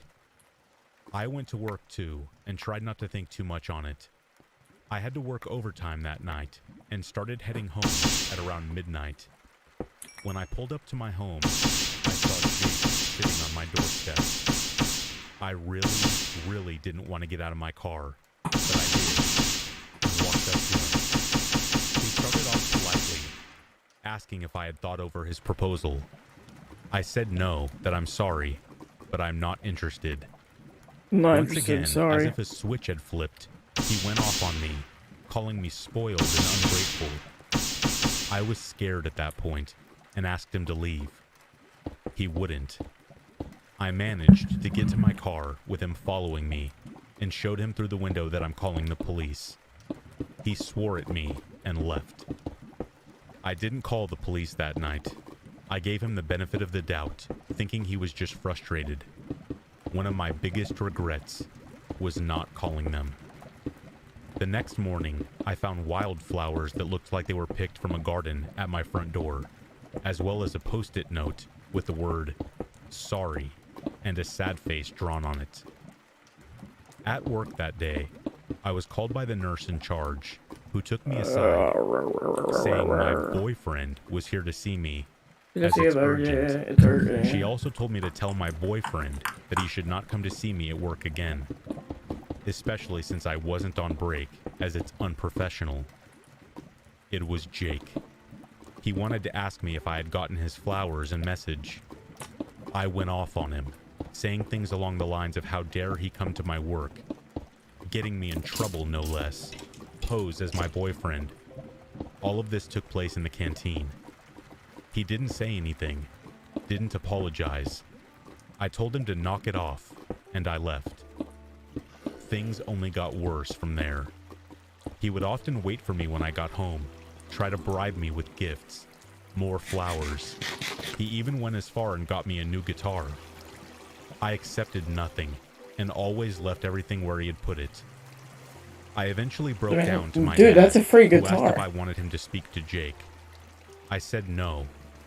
He offered for me to move back in with him, but I had too much pride and declined. My dad was really worried about me. One day, everything came to a halt when I came home to my front door ajar, though not broken. My front room looked absolutely ransacked. I ran to my car and called the police. Nothing was missing. Absolutely nothing. But my front room, kitchen, and bedroom were all rummaged through. I told the police I had an inkling it was Jake, who they ended up questioning, but his friend vouched for him and said they were together that evening, so it couldn't have been Jake. I'm so good. I the video still game. don't believe that. I tried to tell the police everything that has been happening with Jake, and how I was starting to feel very unsafe. However, I had no proof but the notes he had left me, which weren't threatening. So since there was no threat to life or well-being, they literally could do nothing. My dad helped me clean everything up, and I had my locks changed. Jake actually left me alone for a little while after that. I started looking for a new place to live I'm around out of that time. redstone. Then, one Am I? evening, I had come home, ate some food, showered, and went to bed, only to be awoken, I'm not sure when, to somebody standing in my doorway. I didn't Creepy. move.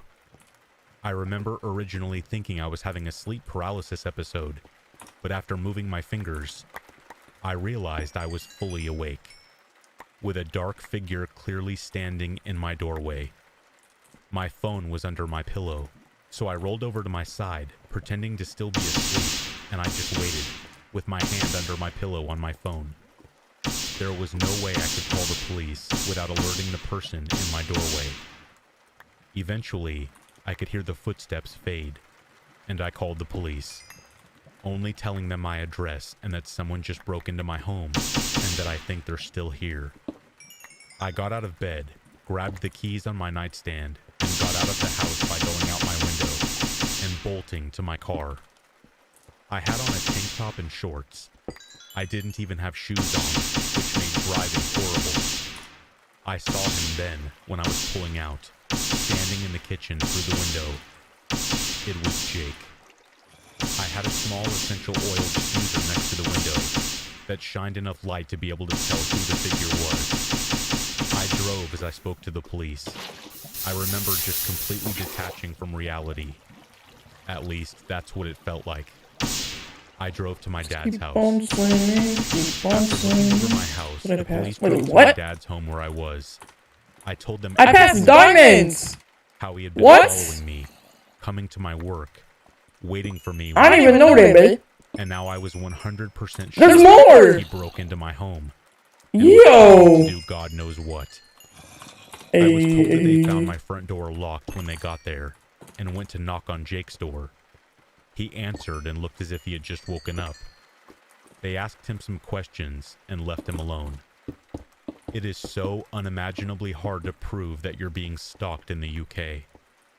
I managed to get a restraining order on the grounds of harassment, with proof that he had come to my workplace posing as my boyfriend, and a coworker who could support me in this as she had overheard our conversation, where I had asked him to stop following me. I had also saved some texts that he sent me, where I asked how he got my number, and told him to stop contacting me. But he went on to send some vaguely threatening messages along the lines of, "I'll be waiting when you come home today," which, along with the workplace incident, as well as the fact that I had mentioned Jake to the police when my house was broken into, managed to get me my restraining order. I went back to that house once with my dad and his friend to gather all my things. I did not see Jake that time, or ever again for that matter. I had to transfer workplaces back to my original workplace as I moved back in with my dad. I am now moved away and live alone again, trying to put the past behind me, but this definitely messed with me a little.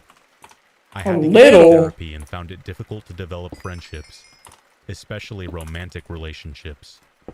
He somewhat ruined that for me.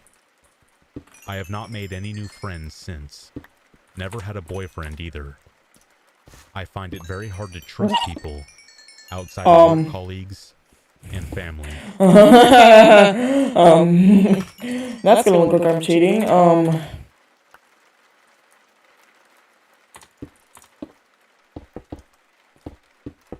Once I'm got not work cheating, over, I went promise. straight to bed, and that was around 5 o'clock in the evening. I guess you can say I'm not really a night owl because my job schedule varies throughout the week. Either I'm working at night or I'm working in the morning. This day, I had to work in the morning, so I stayed up the night earlier. I woke up around 9 p.m. I got up to talk to the family, watched some TV, then started getting tired again. This was around 1 a.m., and I decided to go back to bed, and I actually felt the weight of sleeping this time. Once I got my bed ready, I put YouTube on for a little background noise and just started to drift off. Then all of a sudden, everything was quiet. Then I dreamed about waking up in a building I have dreamt of before, but not for a long time. I was laying on a sleeping bag in a decrepit room with no furniture. I wasn't scared, but confused. The door leading outside suddenly swings open with someone walking in, then slamming it shut. Then I was automatically pushed out of the dream as I was jolted awake. I was laying there thinking maybe I was just experiencing sleep apnea and tried to get up, but I couldn't. I couldn't move my arms, my legs. It's like I left my body for the next minute of what I'm about to tell you. I have had experiences with sleep paralysis before, Loser. but not to this extent. Once I knew my body went numb, I started to panic, started to breathe heavily. It was unbearably longer than it should have been. Wait, what? For me, it would last around 30 seconds at most, and I haven't even experienced the large weight on my chest yet. That's what I was actually waiting for, and I guess my body was trying to prepare for it, because the dread was like a sharp knife point, and it just kept jabbing me each passing second. Then I stopped breathing because what happened next made my heart stop, and my blood cold. In close proximity of my ear, I heard someone say, it sounded like a woman whispering in my ear. I was so disturbed I tried to call out for help, but I knew that couldn't work because I couldn't even breathe out a syllable.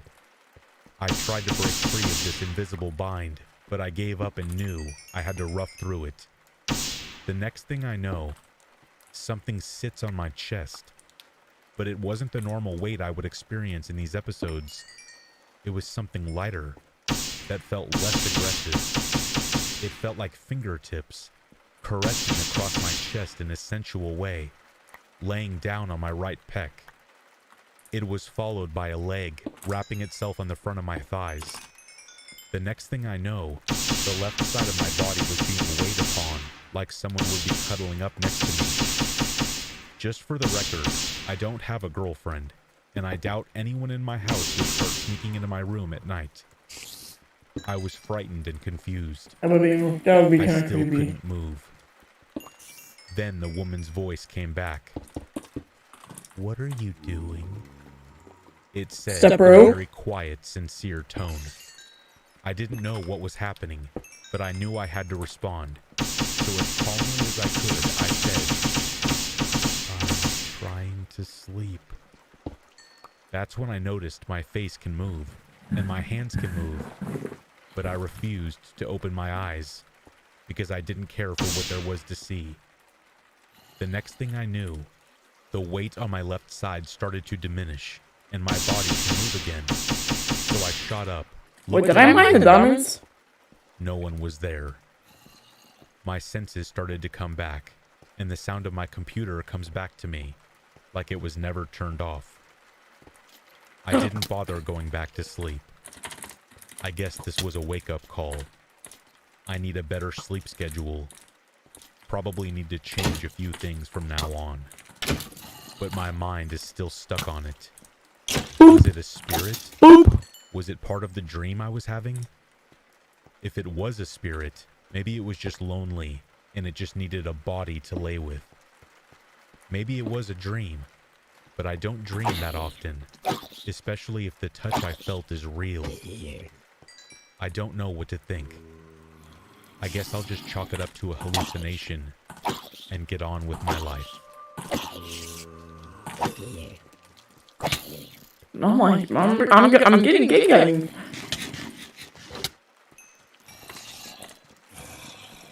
It's so much is spawning, so much is spawning. I need to go, I need to go. Seem to get my head around. It has left me perplexed and, quite frankly, a little freaked out. I live in a small village in the west of Ireland, not far from the border between the Republic of Ireland and Northern Ireland. The The village has hustle and bustle with around 2,500 people living in the local area. As you can imagine, with such a small populace, the community is fairly tight-knit, and a person would know everyone pretty well, or at least know them by their face. A man from town, who is now deceased, named Jimmy, used to frequent a pub quite regularly where I used to work, and I often had chit-chat with him on the regular.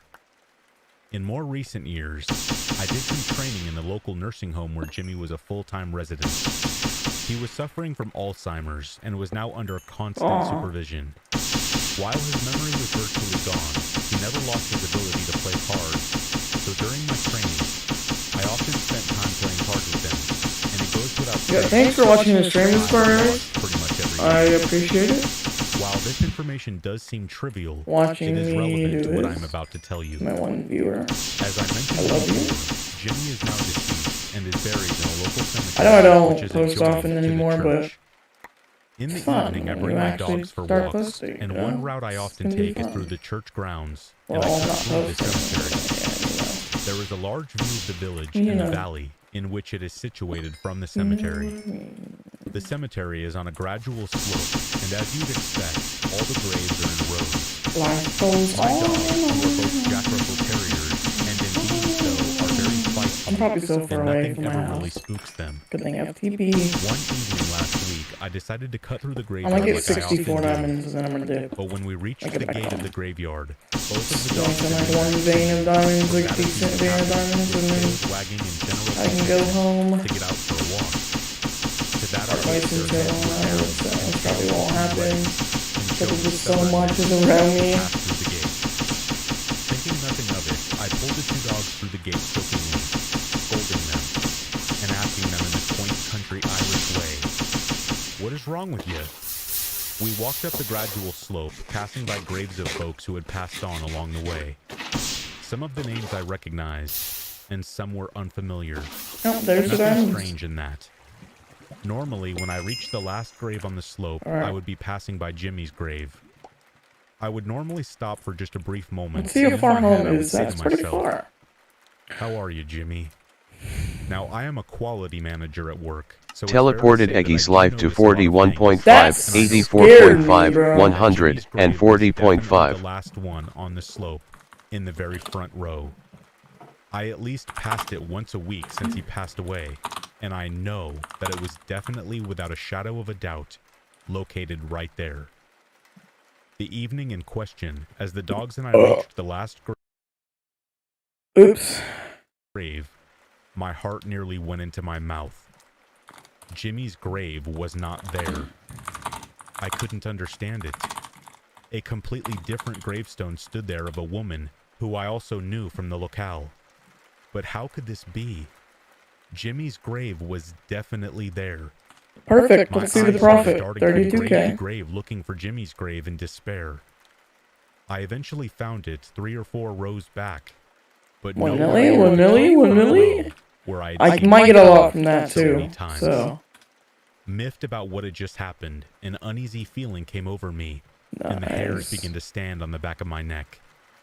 Maybe I too was sensing what the dogs had felt earlier. What the dog doing? I noticed the breeze had disappeared, and the cemetery was eerily silent, as you could normally hear birdsong from the surrounding trees. I couldn't get out of there fast enough that evening. I have since passed through the cemetery, and still Jimmy's grave is still in the mix with all the others, completely out of place of where I know it used to be. Life goes I really on cannot and understand on what and on. happened.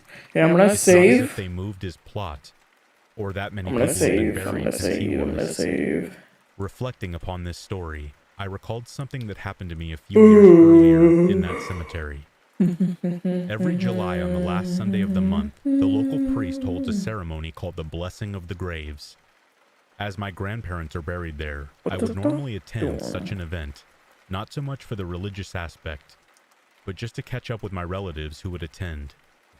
Last year, I wasn't feeling well on this Sunday, so I actually missed the ceremony.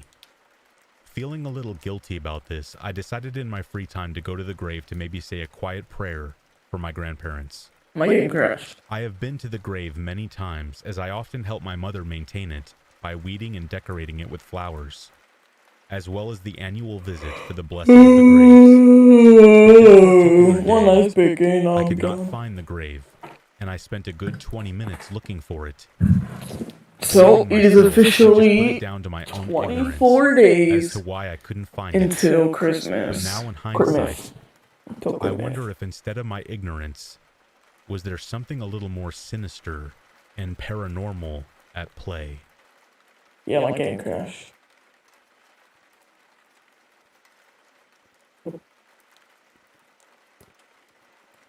If you're enjoying the stream so far, make sure you leave a like. Now, to start A this off, like. I am a 22-year-old dude with lots of energy. So much so that I usually take midnight walks around my house to get me ready for bed. And I cannot sleep before 2 a.m. My parents recently told me that they were going on What the dog vacation doing? and that they needed a house sitter. Being the cheap parents they are, they asked me to watch their cabin in the forest 30 miles to the nearest town and 3 miles from the nearest neighbor. Cabin in the middle of nowhere, all alone, with a lakefront view. Who could say no? I told them goodbye and wished them luck in their trip, and I arrived at the cabin the next day. The first day went well. I fished, swam, and ate good food. Vein miner using client The second keybind. day is when the See nightmare mod started. config for my details. Stop, The stop, time stop. was about 1 This is o'clock so in the loud. morning, and I couldn't sleep. Narrator. I put on my Narrates boots chat. and headed out into the cool night Narrator. air for a little Off. walk. I walked around the house a couple of times and stood by the edge of the thick forest. See, I don't have Just X-ray when I was about to on. head back to go back to bed, Proves I don't I have heard X-ray on footsteps in the trees. or nothing. Now I am used to This is deer all I being have everywhere on. around my house, but the footsteps sounded way heavier Only thing I than have. a normal deer. Neither do I have Being the anything. curious guy I am, I threw a rock in the thick brush to see if it would run off. Silence. At first. Then I heard something I wish I didn't. Laughing.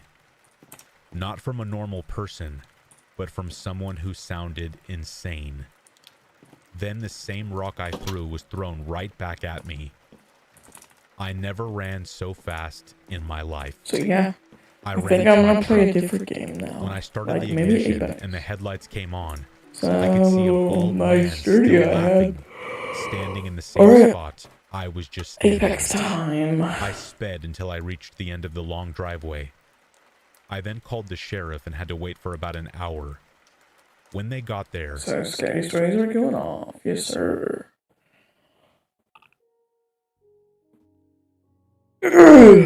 What the dog doing? Oh, I forgot to close Minecraft. Oopsie.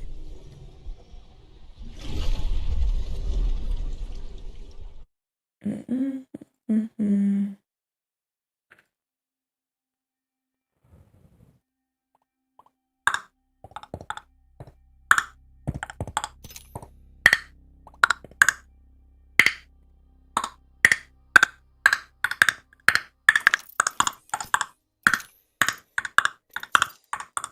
Who's he playing with?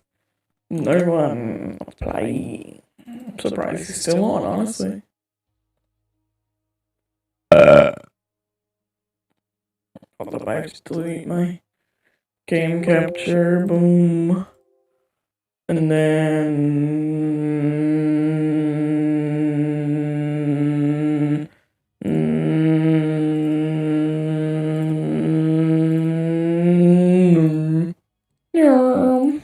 There we go.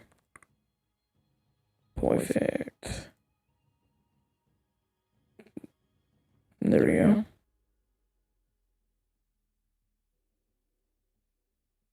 What the dog doing?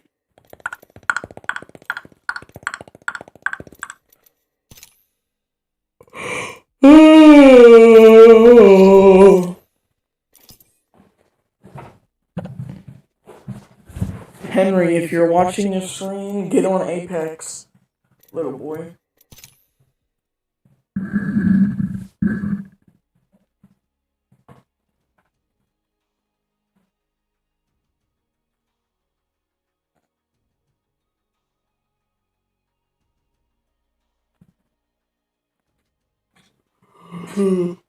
Someone's been watching my stream like the whole time.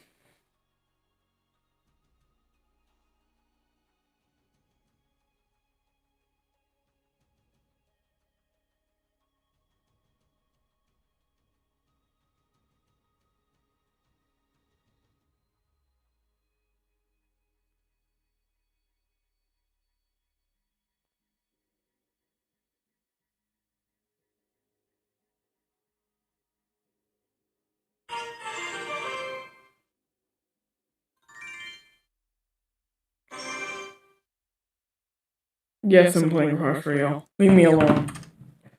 I don't care. I'm playing Clash Royale.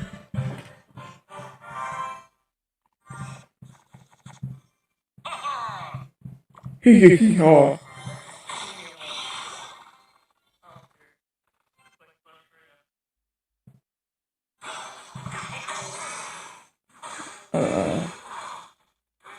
That was the biggest counter of the century. No, dragon! Shoot the other dragon! Good boy. Who's a good boy? You're a good boy. Oh, what's up, Kelly? I'm streaming. Did you get my message? Oh yeah. Hey, yo, bro, guess what? What? I'll Were put you your watching my rock stream earlier? Yeah. How long were you watching it for? 10 minutes, 15 minutes. Oh, so you weren't watching the entire time. Someone's been watching like the entire time. I think I have my tablet on. I think it's my cousin. I Okay. don't know. I think it's my cousin. Oh, get out of Hey, here, bro. stupid bee. I've been this, bro. What's up? I might get a dog for Christmas. I thought you said I might get adopted, and I'm like, oh no. A dog? Nice.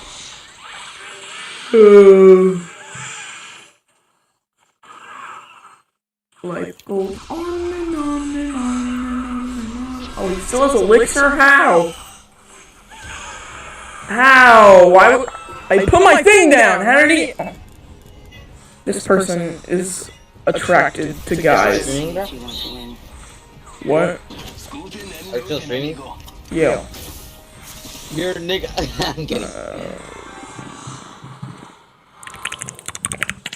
Bro, he's gonna win! Come on! Why you gotta be like this? Introducing your champion. No! Ah, no! He's gonna win. I'm bad. I'm bad. Put my mini P.E.K.K.A down. He's gonna go for him, but the skeletons are gonna kill him. How much you wanna bet? Go hunters. You're What? a nigga. He killed me. You're He's new. laughing. This turn. Are you playing Clash of Clans or Clash Royale? Clash Royale. Here we go. Ready up. There's a thin line. Now on Clash There's a Clans. thin line. There's a I think I may have been There's a spotted. thin cox. There's a thin cox. There's a thin. Life goes on and on and on and on and on and on and on and on. Where are we going? Oh wait, I have to pound controller, I just remembered. Oh yeah, let's go. You're playing Minecraft on keyboard? Yeah, I have to. You can't play on controller on PC. Yes, you can. No, PC. I did it. I connected my controller to Bro, my you don't have a PC. computer. Nice, but you can't play Minecraft. Yes, I There's can. Minecraft on it. Oh, nice. Good for you. Firing. Minecraft costs money. Bro, Minecraft is Reloading. That's Education Edition. That's meant to be played on a school computer. Whole squad's down. We made the right choices. here. The R9 got buffed, so you know. Issues. How? Issues stats for now. You're lying. That's what my friend told me. Well, your friend lied to you, okay? Going to phase. You wanna know who else lied to you? Your mom, when she said she loved you. No, I'm kidding. That's actually true, though. I actually feel like that, too. Recharging my shield. Like, I actually don't feel loved.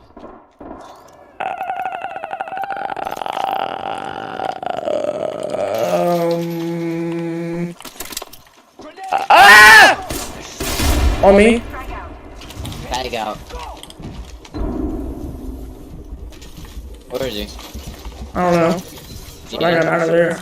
Wait, there's things on here. I shouldn't even use my Evo.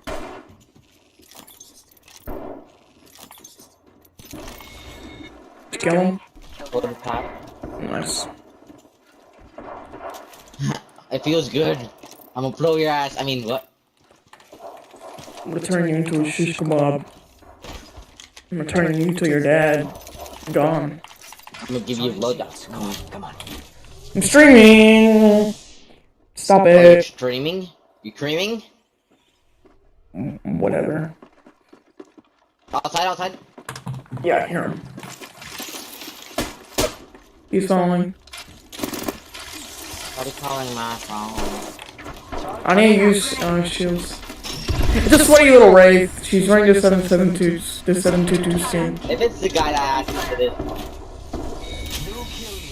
Bro, if Who? it's Charging on my shields. please tell me. Bro, I had to die by him. Hells yeah. It's Why? it has anonymous going on. If it's a YouTuber that I watch that's God Movement, bro. I swear, if it was that streamer mode on? His name was ISO. No, I don't know. I think it was. I thought it was another guy. That's God Movement. Just watch his screen.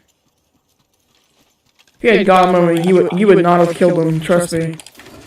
You would be dead right now. Just look up after this R Fade after your stream. Bro, he's good. He's not pro. He doesn't like playing like pro tournaments, but he's good at so. Need to recharge my shield. He's better than me and you combined. We're inside.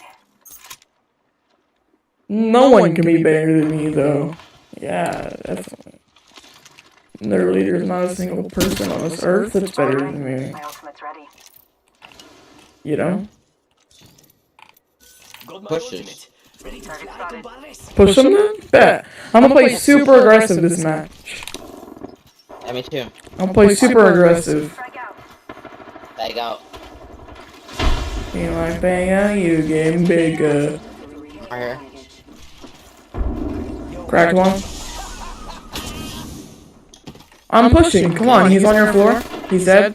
Enemy Killed one. On me? No, he's coming up right Right here. here, right here. He's cracked. He's 1 HP. Hit him for 152. Get up top, race up top. That Watch the zipline too. Totally white rape skin. Not to be racist. She has like white things. It's not going on racist, there. bro. That's not racist. Charging shield. People just say a color that's like a race or whatever, and they're like, oh, that's racist. Yeah, she's on me. Void jumping. I'm dipping. Okay, now. Good work. This is Yopping from earlier. He's almost cracked. He's 1 HP. He's dead. And that's all of them. Good job, compadres. Firing. Charging on my shields. Rock Loba. I mean, not Wraith. Reloading. Right here. Yeah. Outside. Using pad. Yeah. I still have my bad. I'm turning it to Shorty Earthman. Oh, they're camping up here. Don't go up there. It's a different guy. He's mailing me. Run away. I'm trying. He's gonna kill me. I need help. It's a Patsy. Help me! Where are you? I'm at your mom's house. There's 2 of them. They're going up. Try to portal me out. Portal me out. What are you doing? What are you doing? What are you doing? What are you doing? What are you doing? What are you doing? Oh my god. Where does that purple portal lead to? That's how the Wraith. Healing. Ah, this is taking too long. Nice. You actually got the reds off. I'm surprised. Charging shields. Come on, come on. They're playing with like 0 audio or something. I wasted my pad. It's still up there. I would say stay back, stay back. Recharging my. They spotted me. Oh, Wraith. Yeah, I can confirm there is a Wraith in Pathfinder. It's Shorty Wraithman, I swear. This is the kid that I watch on YouTube. Are you trying to stream snipe him or something? Pathfinder. Nah. I don't even know what servers he plays on. Hit him. He's cracked for 70. Pass is cracked. How? How? How? He has so much range on his melee. Maybe he has heirloom. No, he More doesn't. range. He's on me. He's grappling out. He's weak. Oh, he's low. Yeah, I know. Try to come to me though. They spotted me. I'm taking shots. Whoa. Try to come to me. Come to me. After that squad. Dimension's looking up. Well, I'm your new kill What's it leader. like here? Res me. Lifeline. You should play a lifeline. You'd be a good lifeline. I used to mean her. Nap time's over. Need to recharge my shield. Where did you kill him at? I need Evo. Where? He fell down. Replicator. I need ready, loot. amigos. Extended light mag here. Level 3. I don't need a light mag. Go to my Did you port. go to Reef? Yeah. No, you didn't. Yeah, I did. Walk around me. Yeah, see. Getting help. You have red Evo. Getting shot at. I'm just staying down there. They think you're a solo. Reloading. Stay hidden for a little bit. She's pushing! No, she's not. She's dead. Push, push, push. Out that one. Wait, what? I thought I... Let me finish, let me finish. No, you finish, you finish, you finish. Where is she? She's selfing! You got to over her. I don't wait for her to res her, so let me finish you. Recharging my shield. Oh! Oh! Oh! Oh! Oh my! She... Oh, look what I have. Look what I have. Well, give me Fuck your the brother. helmet. I'm hard as a You rock. get your ultimate faster anyways. Yeah, no. Stop yelling! No. Yes! No. Gracias. Oh. Problem. 1 minute rings not far. Come here. I'm gonna clip that. I think I'm gonna do like a little TikTok thing with that. You know? Last second shoot still for here. I'm Almost a cool. sec. So, Now for Archer. 45 seconds. Rings close. I was good at you. Well, I really wanted 4K on Reef. How many damage do you have? Almost 2K. I already have 2K on here. Nice. I wanna try to get 2K. Sniper. Rings around the corner and we've got 30 I've seconds. never gotten 2K before. Ultimate's ready. Cause you always get bot lobbies while I'm over here fighting like Asu and stuff. Whatever his name is. And getting the fade. Yeah. After this, look up our fade on I don't know who that is. Google. And you can- I'm fighting literally those. I'm literally fighting those people. While you're over here fighting little Timmy and his little boyfriend. Like literally. In progress. The one game I almost got a 2K on Pathfinder, I was playing against sweatiest people. Like they literally chased me across the entire map. Got some arrows. They would not leave me alone. Touch for it, I mean. Extended supply bin here. You want an The arc extra star? compartment hasn't been Yeah. touched. Arcstar here. Already have one. I don't care. Take it. Package being delivered. Bro, I don't have space. Coming in. I have like, Does it look like I I have care? like 5 stacks I'm gonna raid of this area. light ammo, 2 stacks of shotgun, 1 shield bat, I have 2 guns the same that take the Two same mech weapon, kits. that take the same ammo, and I only have 3 stacks. Calm down. You don't need that We're gonna much take light car. on the way. No. Flatline. Flatline wingman. Bro, look at us. We were in the thing right here. Let's go this way. Yeah, because we're kill leaders. Oh yeah, I'm the cool leader? Yeah.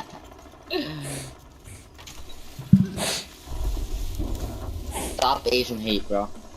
Yeah, stop You Asian gotta hate. kill some Asians. You just said stop Asian hate, though. Yeah. If we kill them all, it's gonna stop the hate, you know? Yeah, but that's just even more racist than Asian hate. Beginning ring countdown. You're being like Hitler right now. Good. We're inside. I probably shouldn't not say Hitler. that. You're gonna get banned. I'm gonna get I'm gonna banned. ban you off. I'm gonna ban you off YouTube, bro. I'm gonna ban you in Fortnite. Gracias.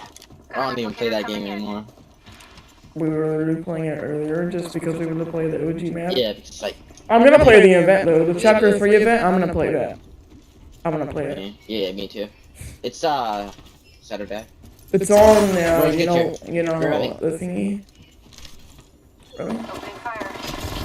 They spotted me. I'm taking shots. The app. Hit him for 41. I'm gonna push up there. Go, go, go. Don't push me, dummy. I'm not like pushing, but I almost got this guy cracked. Yeah. Hostile right here. They're pushing us, I think. Arcs are out. I'm pushing this way. Charging on my shields. Patching myself up. Where are these kitties? I gotta eat my rice soon. I love rice. So They're gonna res. Chicken. She's white dead. I'm so good, dude. I killed a Twitch player. Punching a Kill all them? Yeah. No, there's more. They're over No, you there. killed that team, I know. Yeah, they were over there. ignore that last part. Charging on So my I'm gonna shields. portal to that? Oh, I have an idea. I can get my iPad and then you can I can portal. portal. I have an idea. Do it. Look, Try to kidnap them. come up here. Maybe. Come Yeah, up they're here. coming Less in than 30 rushing. seconds. Up here. Getting shot at. Opening fire. Grenade out. Reloading. Throw an arc star. Leave them. I still have a lot of health though. Reloading. Need to recharge my I cracked shield. both. 10 seconds till ring close. Let's go.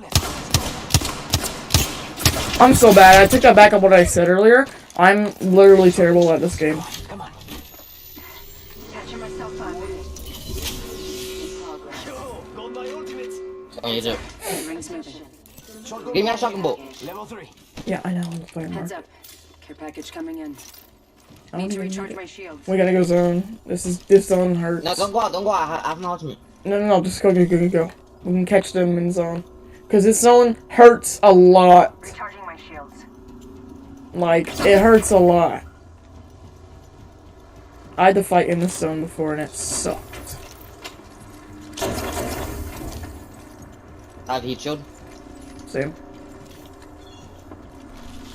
Life goes on and on and on.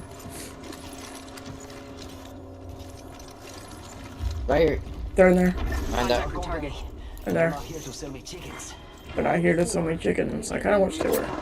I want some chickens. Come here. Taking shots. Hide. Punching it. Portal placed.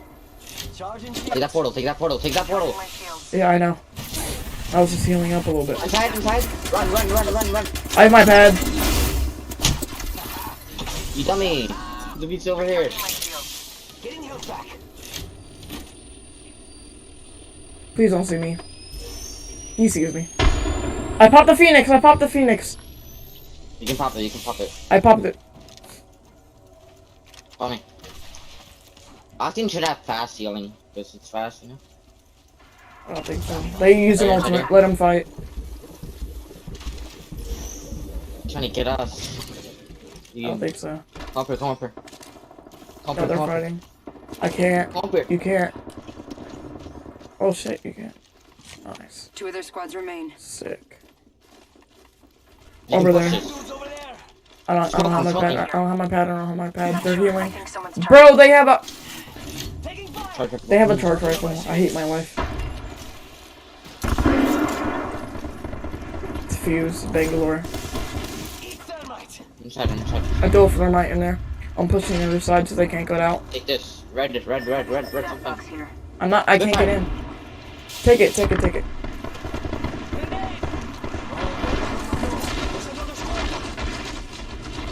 Red, where?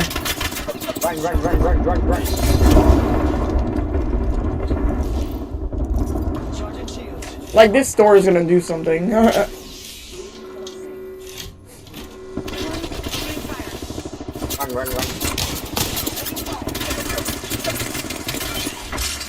Pad. Good. Charging shields. Bro, I didn't get that 2x. Me either. I thought it wanted that. Now they're gonna fight.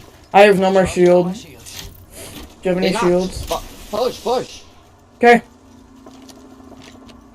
Dead! Push! Last squad. One more. Last squad.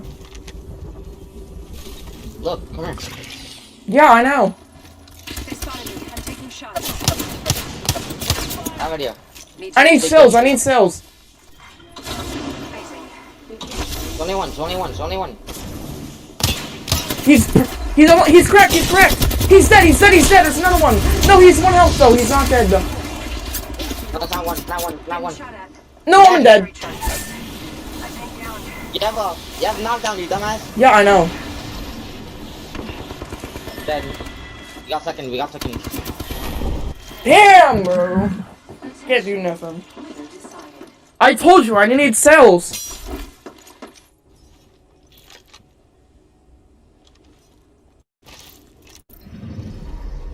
We have our Apex champions.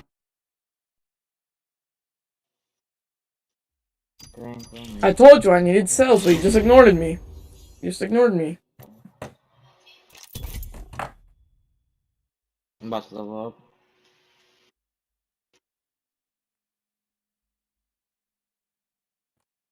I need 2 more blue skins, hurry. Get this one. Then that machine now. Now I'm gonna get every single blue.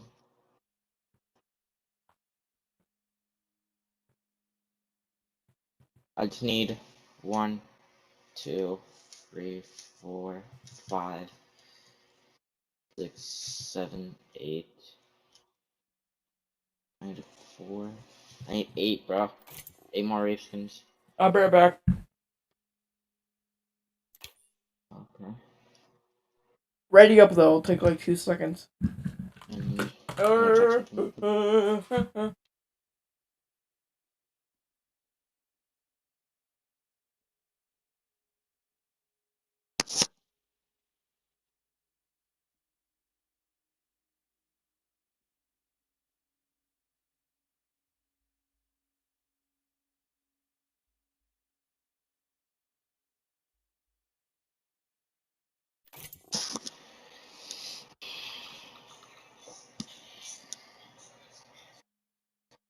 Man, legitimately almost ended the entire world, and you won't believe how. This is so stupid. During the Cold War, a guard on a military base in America spotted something trying to climb the fence to the base to get in. It was dark, so he immediately sounded the alarm at the base because he thought there was an intruder. However, because of a simple wiring mistake, it caused it to trigger all the alarms of all nearby bases. And thus, the US military suddenly thought they were being attacked by Russia. As a result, jets started to scramble to launch a nuclear strike on the Soviet Union, which certainly would have provoked a nuclear counterattack on the US, literally starting an all-out nuclear war, which most likely would have ended humanity altogether. However, just before jets were about to take off, an officer drove onto the runway as quickly as possible.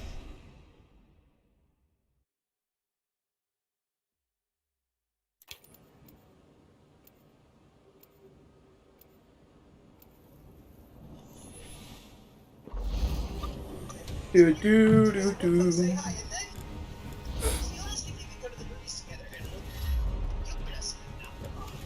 What are you waiting for? Let's do this. What are you waiting for? hey yo, hey, can I play All something? the roads. They all lead to What? the same. You know when somebody calls in Discord, right? It Yeah. does like a little music. Mm-hmm. You know that is the same thing as a Minecraft song, music, Nice. Introducing slow down. champion. and high Wanna pitched. win? Oh, Do we're what I do. champions. Epic. Epic Games. It's bad.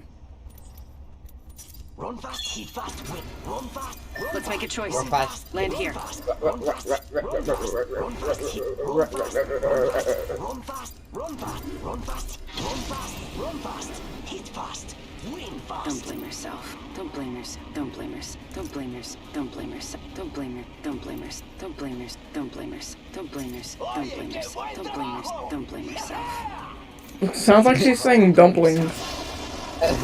Wait a sec. Sounds like she's saying dumplings. I wish I was Loba. I was gonna play a little bit too. Well, this Bangalore is good. Her movement. Free me. 27. It's go time. Reloading. Behind. Valkyrie's cracked.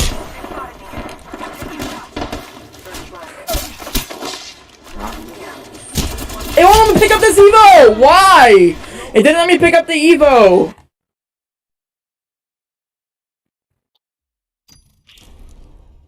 This game is so autistic.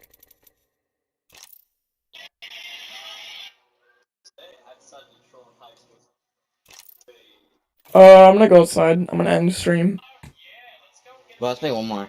Come on. Nah. Alright, I'll talk to you later. Alright, chat. That'll be the last thing. And I'll talk to you guys later.